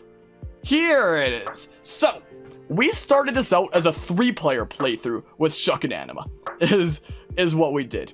And we did it, and we beat the game. We wanted to, like, do all the levels and stuff. So we beat the game, and we got up to here, I think. It was part 30. No, it was part 38 here that we went to for a while. So we went from February until March. But the thing about a multiplayer playthrough is you need to have everybody available to be able to do it. And stuff came up in the life of one member of our group. So because of that, we couldn't continue with 3D World for a good while. And we were only able to resume much later. And at that point, Guzma was hanging around more, and Guzma was like, hey, can I join it? And we were like, get in here. So we changed it to 4-player, and we finished it off like in the summer. But originally, Shuck and I were planning on finishing our 3D World stuff together, and then doing the Sun and Moon Soul Link like this past summer. But because stuff came up and 3D World had to go on hold and we couldn't do like our group shenanigans at all, like we only freaking got to like our end point this past August with what we were satisfied on ending 3D World at. So like it was only recently that we even wrapped that up. And there's no way we have enough time to cram a Sun and Moon Soul Link in before this comes out. There's no way. There's no way we do that, which means we gotta wait for this to come out and cover that first, and then freaking Legends Arceus is gonna come out like right after that, so we'll cover that next. So maybe. We were planning on doing it this past summer, but maybe next summer we'll do a Sun and Moon Soul Link. Maybe. No guarantees. It's in the... We have plans. Plans. Hello, Alucard. Man, last night knocked out listening to you. Woke up listening to you. Take stream to the extreme. Hey, there was a Nintendo Direct going on today that we had to discuss. Essentially, there was a Nintendo Direct here. But good morning, then, I guess, Alucard. My goodness, fell asleep to our Dark Souls 2 shenanigans and wake up to us discussing things. Oh, here's the graphics comparison thing I was talking about. But and here's this unlisted video that I unlisted because people hated my guts for it. So you can still find it in this playlist, but like you're not gonna find it outside of that. So like it's still publicly available. You just have to find it through this playlist. Essentially, is what's going on with that. Because people hated my guts for this. So I was like, you know what? No, and I unlisted it. So there was that. So there was that. So when it comes to the future of Pokemon on this channel, I will do Heart Gold Soul Silver eventually. I like Heart Gold Soul Silver. They're fun games. But this will keep us occupied all the way until probably like February or March or something of next year. So maybe sometime after that we might do a Sun and Moon Soul Link. And then maybe sometime after that we'll do an Ultra Sun and Ultra Moon Soul Link with Guzma. Like I've been thinking for a while of doing more multiplayer playthroughs on the channel and like bringing in more different people. So maybe eventually we'll have a whole bunch of different Soul Link playthroughs done, each with like a different guest on or something like that. So have Shuck on for that one, have Guzma on for like the second one, and maybe do some Soul Links after that. I don't know. And then maybe do... We're not doing Heart Gold Soul Silver this year. We're probably not even doing it next year. Maybe the year after that. Maybe 2023. But like... It's complicated, essentially. But yeah, what do you think is better music, Undertale and Deltarune or Pokemon? Which Pokemon? What do you mean by Pokemon there? Pokemon main series? If you ask me what do I think has better music, Undertale and Deltarune or Pokemon main series, I would say Undertale and Deltarune. If you ask me what has better music, Undertale and Deltarune or Pokemon Mystery Dungeon, I'd say Pokemon Mystery Dungeon. I love Pokemon Mystery Dungeon music. My goodness, Pokemon Mystery Dungeon music is a masterpiece. I mean, Undertale and Deltarune music is kind of masterful as well. But oh my goodness, Pokemon Mystery Dungeon music has changed my life. Main series. Then I'd say Undertale and Deltarune, in my opinion, has better music than main series Pokemon. But I think Pokemon Mystery Dungeon has better music than Undertale and Deltarune. Just because I freaking... Pokemon Mystery Dungeon music is probably my favorite gaming music in general. Yeah, let's see here. Literally spoke about knocking out with TV on knocked out with a stream. Heart Gold Soul Silver is a game you love but also hate. Yeah, like I've mentioned before, I haven't gone back to play any of the old Pokemon games from the main series after they came out, so I don't really remember a whole lot about them. I've heard about Heart Gold Soul Silver's level scaling being like god-awful and such. I haven't watched people play Pokemon, so it just got your attention. Well, we have a lot of Pokemon here, but we've got plans for future things here. Right now, these are for sure set in stone plans. This is in the maybe plans, and then after that, I have no idea what the hell we're doing, essentially. Yeah, there's so much going for them, but you hate the level curve and wish you could catch a large chunk of Johtomons before the post-game. Yeah, it has its flaws, to say the least. But one of the reasons why we can't bum rush through a bunch of Pokemon stuff right now is because of what the stream schedule looks like right now in general. For anybody that's not part of the Discord server and wants to know what future plans on the channel are, just join the Discord server and check the stream schedule channel, because this is where I update stuff. Like right now on Twitch, we're playing Tales of Arise and Mario plus Rabbids, our current 2 Twitch games. I list all the freaking daily. This is how many. This is my upload problem. This is literally how many daily uploads there are. So these 4 playthroughs are literally all done and are doing daily uploads until those days. These are the 2 ongoing ones that don't have an endpoint because they're not done yet. But my goodness. So maybe I would become a YouTube streamer one day to fix the issue of having way too many uploads. But I might not be able to consider picking up new things like Heart Gold Soul Silver for a good while, because the game schedule is freaking insane. October 5th, Nickelodeon All-Star Brawl. October 8th, Metroid Dread. October 29th, Mario Party Superstars. I was planning on streaming Luigi's Mansion for Halloween, but with how many stuff is coming up, maybe I should just, like, not do that. I don't know. Is there a link to the Discord? Indeedly do. You can find it right here. Boopity bop. As well as in the description of, like, any one of the YouTube videos and such. I'm planning on doing a 24-hour charity stream on November 6th to help fundraise for the Stollery Children's Hospital. I might move the date. That's supposed to be like the Extra Life game day, so it'll probably be November 6th. It might be a different date, so like, it's not set in stone right now, but we have that coming up. This was supposed to be November that this came out, but the Direct said that it was a freaking October. Hold on, let's see here. What exactly was it? Age of Calamity 2nd DLC release date. Because now I gotta update my thingamabob there. So are you gonna choose on Brilliant Diamond Shine Pearl, or which star will you choose on Legends Arceus? If I do, my chair arm is moving there. If I do October 29th, jeez. It's the same day as Mario Party Superstars, are you kidding me? October 29th. Since I was planning on doing like Brilliant Diamond or Shining Pearl on Twitch and the other on YouTube, unbelievable. 2 things on the same day. That sucks for me, doesn't it? Then I would do Turtwig for one of them, and I do Piplup for the other one, because when I did like multiple playthroughs in the past as a kiddo, Piplup was the other one that I chose. So if I do a playthrough of each, I'll do Piplup for one and Turtwig for the other, is what I do. Legends Arceus, I'd probably do like, I don't know, Rowlet. I mean, I kind of like Oshawott as well.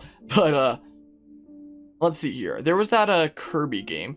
Yeah, it's still 2022 for freaking Splatoon 3 and such. This is literally like our upcoming lineup here, essentially. What was that one card game? What was it called again? Dang, I can't scrub this. Mortis, I need your help. What was it called again? It was called like Voice of Cards. Okay. Voice of Cards release date. I'll put it down on that list just so I keep track of the release date so I can have it down as a maybe.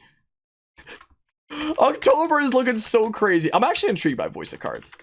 Voice of Cards, and I'll put maybe. Is the music over? My goodness, we've been rambling here for a good while. If anybody watches this full discussion on YouTube after the fact of like several hours, thanks. Because, like, wow. What a discussion it's been. Alright, more Simon Gross music. Alright, I'll put a strong maybe there. Was there anything else? There's, like, Kirby. I think that was 2022, right? 2022 Kirby. What was it called? I'll just look up Kirby, and it should be, Kirby and the Forgotten Land. Okay. 2022 Kirby and the Forgotten Land. We'll cover that. Okay, that should be updated, what things are looking like. Except, there's one other thing. So October. So one of the reasons why we can't hop into things like freaking Heart Gold Soul Silver anytime soon is because, well, October's looking crazy. Nickelodeon All-Star Brawl, we might only have a couple sessions of it. There's probably no story mode. We'll probably only be playing with friends, so it should be short. Metroid Dread would probably be, like, medium length. I'll consider this, because it intrigues me. But no guarantees, considering how many other games there are. No guarantees. I'm down for a maybe for that. There's Mario Party, which I guess that's one of those games where we can do as much or as little as we want. I think the first DLC of this only took me 2 sessions, maybe 3. Just might not take me super long. I don't know. I might have to call off the Luigi's Mansion plans with how crazy October is looking. I might call it off. I don't know. We'll do a 24-hour charity stream, which will be a good opportunity to catch up on all the October stuff if I'm streaming for 24 hours straight. Yeah, there's Brilliant Diamond Shining Pearl. Oh, I want to start Minecraft this year, whenever sometime after the cave update comes out in full. I don't know when that's going to be, but like, I do want to... I could always save it until next year. I do want to start it like sometime this year, though. Oh my goodness. If I keep up the same tradition for the past couple of years of starting the next Assassin's Creed game in our series on the 1st of January, then it'd be Assassin's Creed Unity on January 1st. If it's looking too crazy, I'll call it off. I wouldn't mind getting through the Dark Souls. We actually got through Dark Souls 2 last night, literally. So, if we can get through, Dark Souls 3 first. So, I'd cover Elden Ring right when it comes out. If we can get through Dark Souls 3 first. We finished Dark Souls 2 as of literally last night. And if I wanted to start Dark Souls 3 and finish it feasibly before Elden Ring comes out, that means I'd have to start it around October. What the hell is this month, man? That or like early November. Maybe I should just like start it for the 24-hour challenge. What if the 24-hour stream is 24 hours of Dark Souls 3? That sounds like a terrible idea. I don't think I can do 24 hours of any game straight. That sounds awful. That literally sounds like pain. I don't know. I'll consider some stuff. So October is trying to kill me here. It really is. So I'll consider shoehorning in Dark Souls 3 somewhere. You're gonna do 24 hours of Castlevania's Symphony of the Night? I wouldn't be able to. So, and then there's like Legends Arceus. But then there's like nothing in February or anything like that. We have Breathing Room. So there's like the potential Sun and Moon Soul Link that we might well do. And then there's like a whole bunch of stuff that's just sometime 2022. So it's like, I might finally have some Breathing Room as of like February next year. But before then, yikes. Like, usually, we balance out new releases and old games that I want to cover. Like, pretty evenly. Like, we'll cover new things when they come out, like Tales of Arise, Deltarune Chapter 2, WarioWare Get It Together. But we usually have, like, a good balance of covering games that are already out. Like Mario Rabbids Kingdom Battle, the freaking 2D Metroid series, Assassin's Creed Rogue, Splatoon, There Is No Game, stuff like that. Like, we usually have a good balance of, like, you know, half new releases, half old releases that we want to cover. But October, oh my goodness, I don't think I'm gonna have any time for like stuff that's out already. I think it's gonna be completely new releases. Oh my goodness, you've done several times, Alucard? Like 24-hour streams or just playing it for 24 hours? Because if you stream, let me know. I love hearing about other people streaming to streams. I think I need to go into the following month with like a strategy. I think I'm going to need to like beat Mario and Rabbids, what's left here, like the main game, and we'll save Donkey Kong Adventure for like next year or something like that, so I have breathing room. We have one world left in Mario plus Rabbids. I appreciate the follow there, Justine, if I'm saying that correctly. Also, freaking correct me if I'm wrong on the pronunciation. But yeah, and Team Piplup, even though you're gonna have all the Sinnoh trios in your team. Gotcha. Nice. How are you doing today, Cam? What do you think of the direct that just happened? I'm not sure if you played it. I may end up streaming at one time and talk to people to Eshop. Nice. Well, if you start streaming, let me know.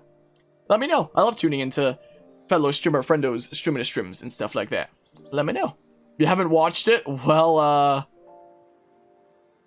it won't load anymore. Consider yourself lucky for the announcements for Nintendo Switch Online. Consider yourself lucky. Team Voice Cards, if I can't, I might well do a thing. But I don't know if I'm gonna do the full game though, because of October being so crazy. Right now, I feel like, friend sent you a 3D Kirby game. Yeah, that looked kind of cool. But I think my current strategy for the next little bit of this channel is, get through what's left of Mario Rabbids Kingdom Battle, which is like one world, and then like the last little challenges with it, the ultra hard challenges, and then I'll probably try the Buddy Dome stuff. So we can probably do it in like a handful more sessions. I can probably finish up the rest of the main game of Mario plus Rabbids before October starts, probably. And then Tales of Arise is gonna take me 3,000 years. So October looks like this. If it's looking a bit too crazy, I might remove Voice of Cards, and I might remove Luigi's Mansion 2, maybe. October. Yikes. October scares me. October's really scaring me right now. So yeah, for the original question that was asked of like, will I cover Pokemon Heart Gold, Soul Silver? Yes, eventually, but like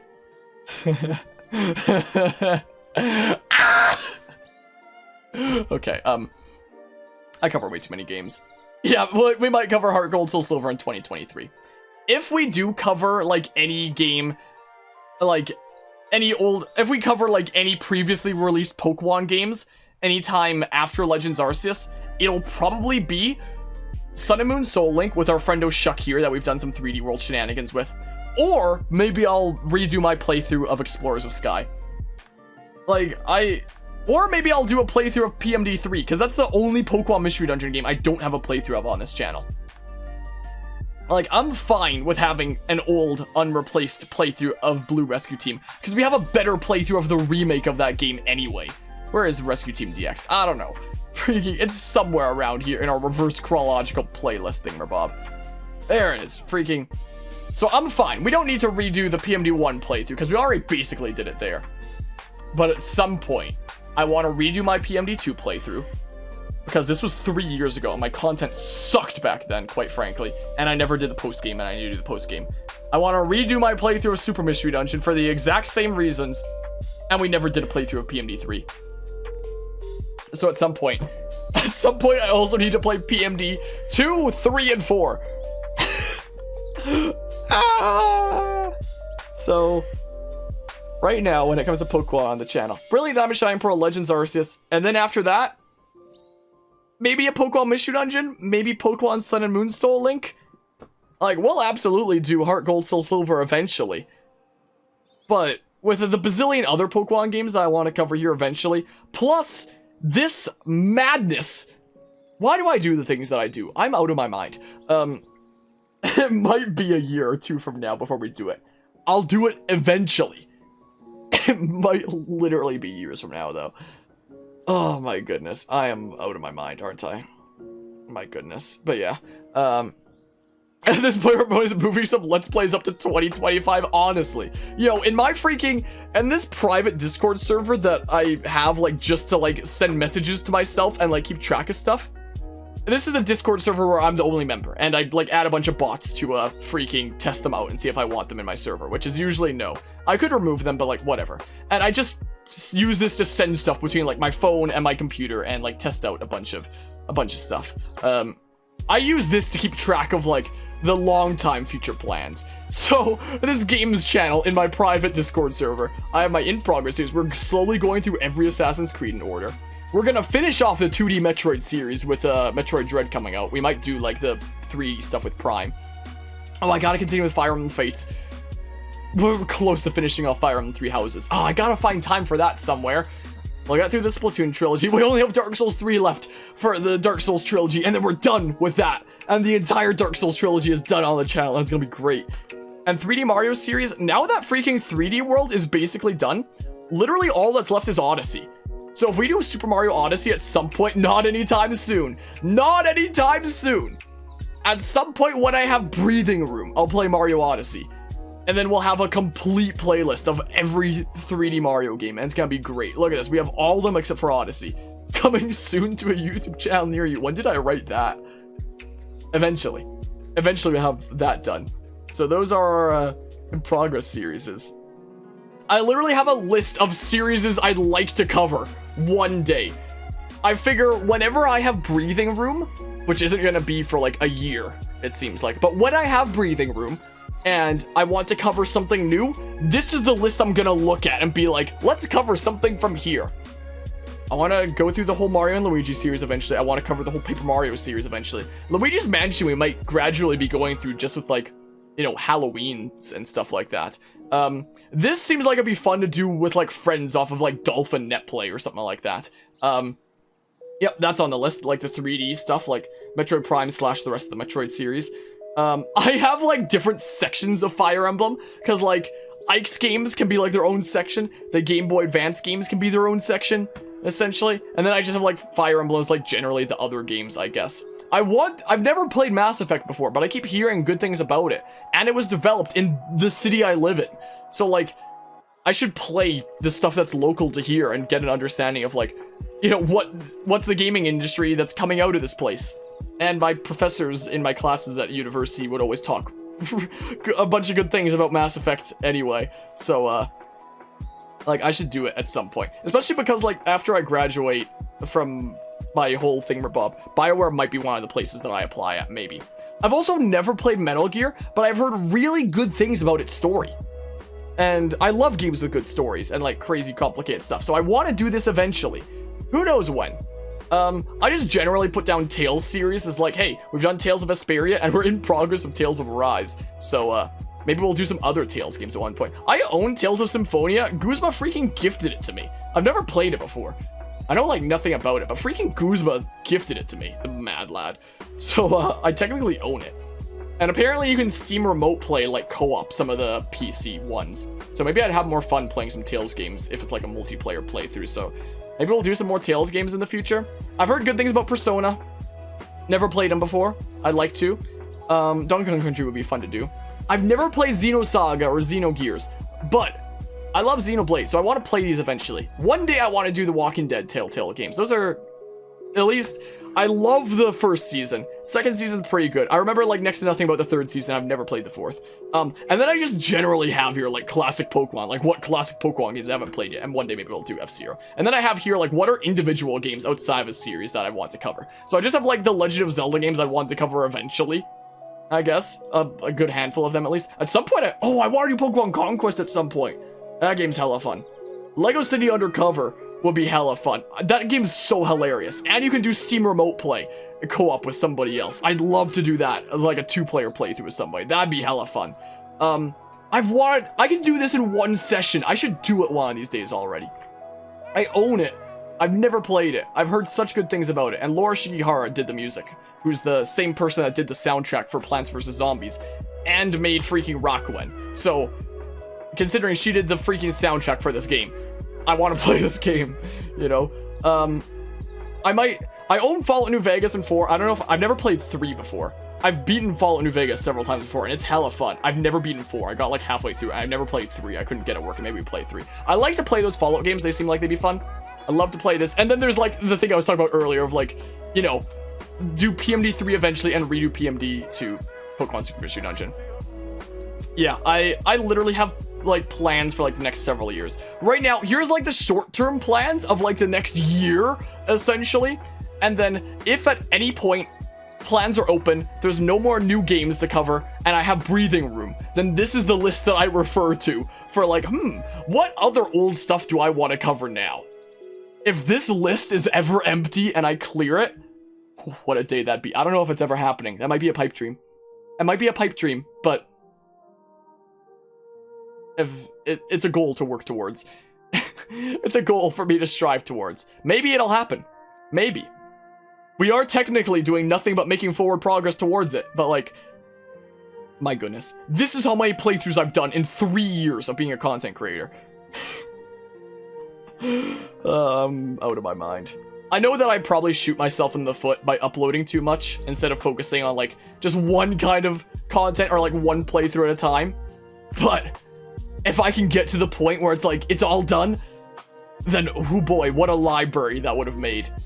And that dream is what keeps me motivated to keep doing that. My goodness, it loads like 4 times going down there. Wow. Kirby's, that was the name of it. Kirby Star Allies. I couldn't remember the name of it earlier. That's what it was. The playthrough that went terribly wrong. Anyway, let's see here. Also, I'll catch up on things I missed here. I apologize. Want to finish Explorers of Sky, but still haven't played since you accidentally loaded the old save state, so I don't know. Oh no, I'm sorry to hear about that, Cam. I actually had to like save states to beat Primal Dialga in the end of my playthrough back here. So when the day comes that I redo that playthrough, maybe we'll be able to actually beat it without the cheat tactics. Let's see here. Don't know a lot about Mass Effect. You know there's a really good morality mechanic and you can have sex with aliens. Yeah, I've heard about those. I've heard good things about it from both my professors in university and Shuck and Anima. Have told me good things about it and keep telling me to play it, but like, how do you expect me to play it when you know? So there's that. We're in a state where like the only old releases we're even playing right now is literally just preparation for like new releases because of doing things in order. Oh man. When was the last time I played an old release that wasn't for the sake of doing things in order? Like we're playing this because of Sparks of Hope coming out. Playing the 2D Metroid series for Metroid Dread. I guess the Assassin's Creed series, I guess, technically. Because, like, I'm not gonna get through that whole series by the time the next game comes out, so it's whatever to that. This was requested by Anima, so that's an exception. In preparation for something, new release, in preparation for something, new release, in preparation for something, new release, 24-hour charity stream, new release, in preparation for something. That was a request from Gruzma, so that doesn't count. That's just the Fire Emblem series in general. This, I guess. So, there's Assassin's Creed if you want to count that, but I'm making progress through the series in general. But apart from that, I guess Fire Emblem Fates was the last old release that I started without any obligation to, like, prepare for, like, another future release. And that's just one playthrough out of 3 that's done. Because we did Birthright. We gotta do the other routes. But with this... Wait, did I write down... estimated time of arrival is fall/winter 2020. Oh, let's change that. Oh, I'm gonna change that. Current ETA is 2022. ETA is... Oh my goodness. I have no idea. Yeah, that was my plan. Was Birthright, we did it this summer. And then Conquest was gonna be like late this year. Oh, plans change. New ETA is 2022. I take it back. Plans change. Oh my goodness, I'm literally losing my mind. But yeah, let's see here. I just realized you can use a Nintendo 64 emulator than what Nintendo gave us, but at least they got Banjo-Kazooie. Yeah, you can do emulators for like all the freaking side things. I recently got an emulator working for the Wii U for Xenoblade Chronicles X. Like, this is something I want to cover eventually. I even got it added to my Steam library. How cool is that? Like, these are the 3 Wii U games I haven't covered that I want to cover on this channel eventually. So I figured, like, hey, if I emulate them, I can play them in better graphics than on the Wii U, and I can show the gamepad screen on screen because I can window capture it as opposed to playing it on my actual Wii U, which, you know, sits under my desk there. And I have my Wii U gamepad right here still. But to use it, I need to keep it plugged in all the time because its battery life is like 3 minutes now from age, I guess, or something, so I can only play it while plugged in, and I wouldn't be able to show the gamepad on screen, so... When it comes to old releases of GameCube games, of Wii U games, like, I own these all physically. I have the discs. And there was even a Xenoblade Chronicles X playthrough that I started way back when that's deleted off the channel now and was never finished and everything went wrong, but where is it? Let's see here. Is it, would I find it in, let's see here, Xenoblade Chronicles X. So, like, there was a while back I started covering Xenoblade Chronicles X with, like, the garbage quality. You can't find this on my YouTube channel right now. Actually, I got 3. Maybe I'll upload it as, like, bonus episodes at the end of, like, whenever I get around to finally playing Xenoblade X properly on the channel. This was on my actual Wii U and such. And it wasn't half bad, I guess, but on my PC is so much better, you know? So... Whenever the day comes that we have some breathing room and we play these, I'll play them on my PC, because heck yeah, you know, so there's that. I don't know what I was scrolling up to there, but yeah, let's see here. Let me catch up on other things there, but yeah, Walking Dead games are fun, played almost all of them, haven't played the last one because you forgot to get it. Yeah, I haven't, do I own them all? Did I ever pick up the 4th one in, like, anticipation for that? Oh my goodness, I own it! I've never played it. I've never played in my life. Okay, yeah. There's season 1, there's season 2, there's season 3, there's season 4. I didn't even realize I owned it. I guess I meant to play it, but like, I never did. This must have been before I was a content creator or something. Or maybe I just saw it on sale while I was a content creator and figured I was gonna cover it eventually. These are games that I've thought about covering for Halloween at some point. Not because they're spooky. Like, I don't really play a lot of horror games, but they sort of fit with the themes that'd be fitting for future Halloween, so I was thinking, like, this year could be Luigi's Mansion, maybe next year could be, I don't know, The Walking Dead, or something. Why can't I click on a thing here? Okay, Steam's frozen. Oh, never mind, there we go. With the way October looks, I might have to call off Luigi's Mansion. How about we play that card game demo? Because I'm losing my mind over here. Let's see here. Let's play that card game demo or something. Turn off display capture. I'm gonna check the eShop. Let's see here. But yeah, the year is 2092 and the list was never completed. Sadly, Harmonia can't play anymore. His reaction speed is too low. I'm probably never getting through the whole list. I think it'd be cool, and it's a cool goal to work towards. I don't think it's ever happening, though. I don't think it's happening, though. But yeah, I should play some Spyro Reignited. Crash Insane is a perfect example for making a remake from a different developer than Illica, who don't have experience in making a game by themselves. Apparently, they have a lot of experience, like, helping with other games, but not making a game themselves. It's weird. It's weird that they got the, most highly anticipated Pokemon remake ever with Gen 4 for that. But yeah, let's see here. Emulator working for Pokemon Pearl. Do you have an emulator that you recommend for computer? Desmume for mobile, 3DS. I haven't used 3DS before, but yeah, when I do Desmume is what I use for Pokemon Platinum, actually.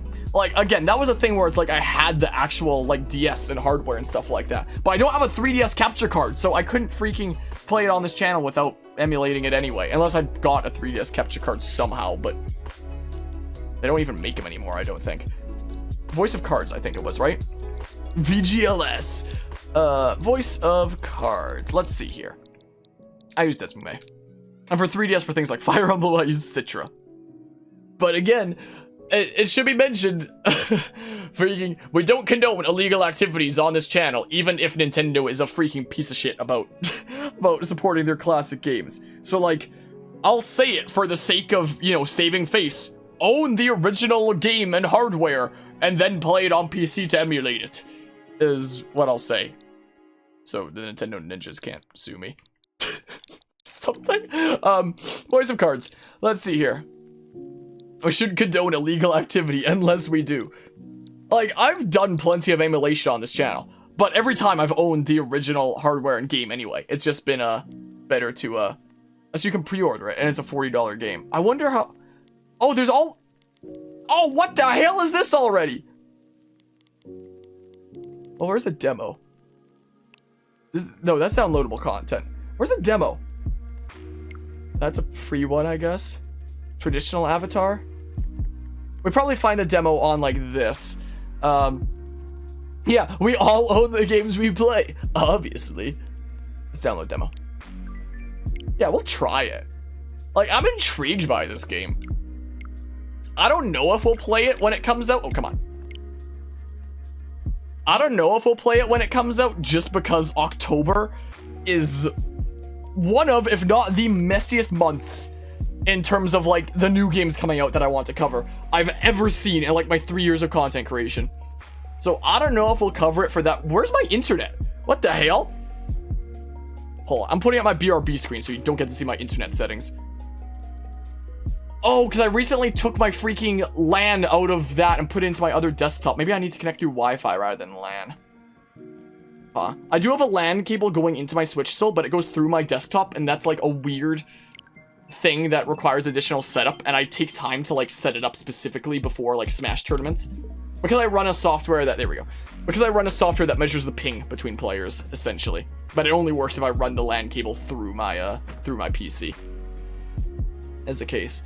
Well, legally, if someone says otherwise, they're locked. Yeah, I have games on my shelf that I have never played before just because I bought them to emulate them and cover them on the channel, just so that, you know, I'm not doing anything illegal. Like Mario and Luigi Bowser's Inside Story on the 3DS, for example. I own that. I bought it the day it came out. I've literally never put it in my 3DS just because I went to freaking immediately emulate it, essentially, funnily enough. So there's that. This download's gonna be slow because Wi-Fi instead of LAN, because I've moved my LAN cable, and it's a whole weird thing and stuff. I'm intrigued by this game. I just don't know if I'm gonna be able to play it because, like, because October is insane. What the hell?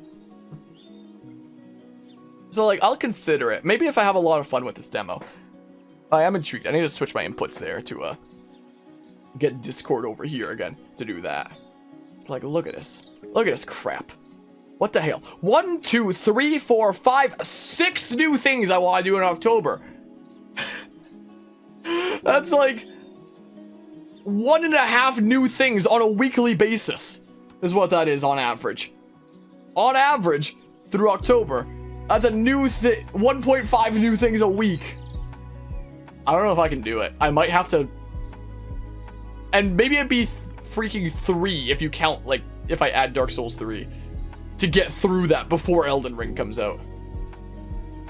What if I just do, like, a crazy Dark Souls 3 splurge during winter break? I don't know. Freaking.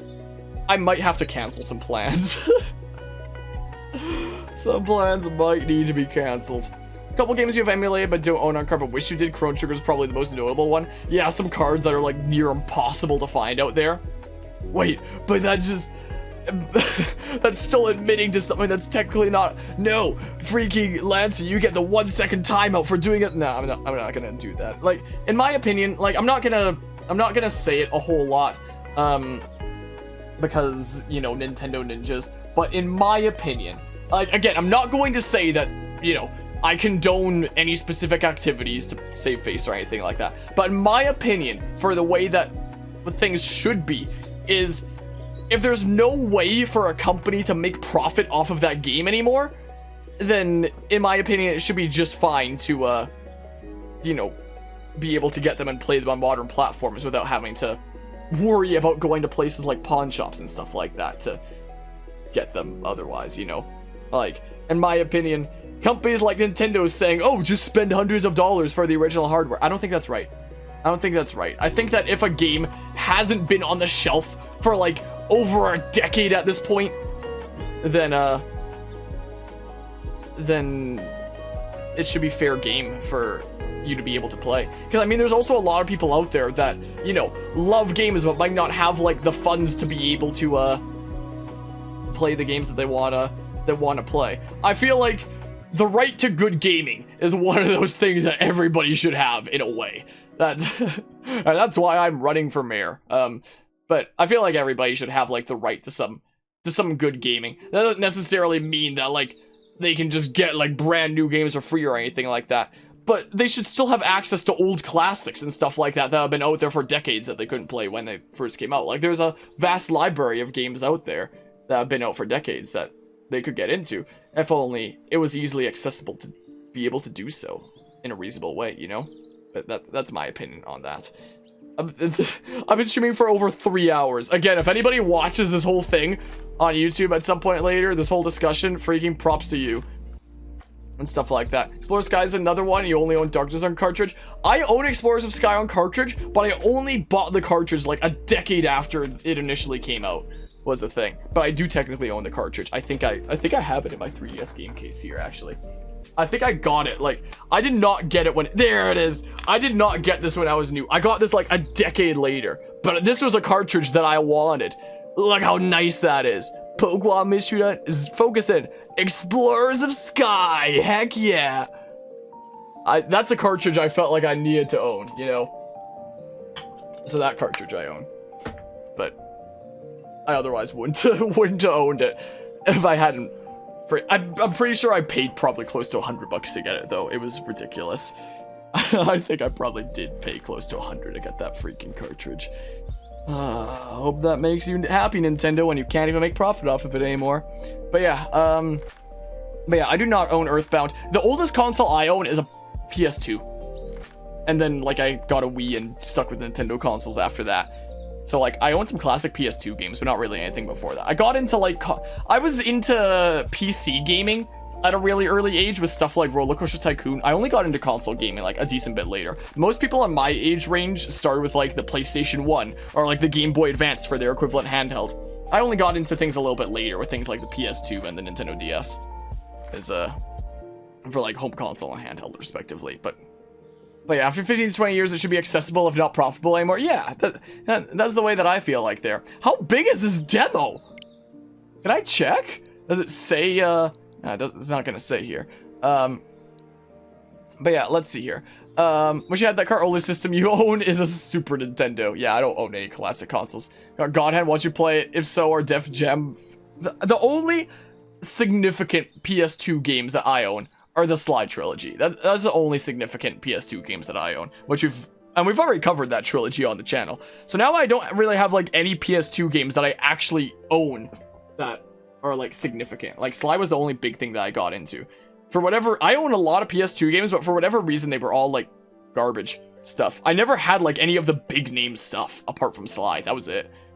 Strangely enough. So, there's that. If I open Mario plus Rabbids, is that gonna pause? It does pause. I'm just gonna close it. I'm pretty sure it's saved anyway. Yeah. Well, here I was hoping that today could be a more productive day for catching up on software engineering stuff for university. Guess maybe we're doing this demo. Maybe this is it's gonna take a little while to download. Maybe this is a good snack break. I've barely eaten today. But yeah, own an Atari 2600, an NES, SNES, and then all the other consoles. But the Sega ones, sure, why you only own a Genesis, but they're all on your list, what to get, like, eventually. That's gonna take a little while to download. And I'm actually, it's freaking, you can see the time up there if I turn on my camera. And I freaking, I haven't, I've eaten, like, a banana, a granola bar, and, like, a cookie today.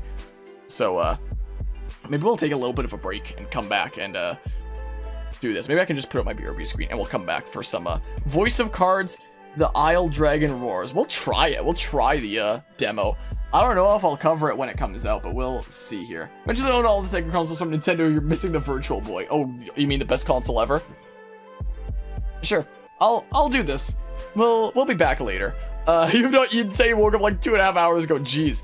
How about let's take a food break. That's gonna take a little while to download. I'll leave up the BRB screen. We'll come back with Voice of Cards. Does Twitch have a category for this already? Let's find out. Voice of Cards. Yeah, it has a category. Sure. Yeah, updated game category. Yeah, food break. Let's be back in a bit.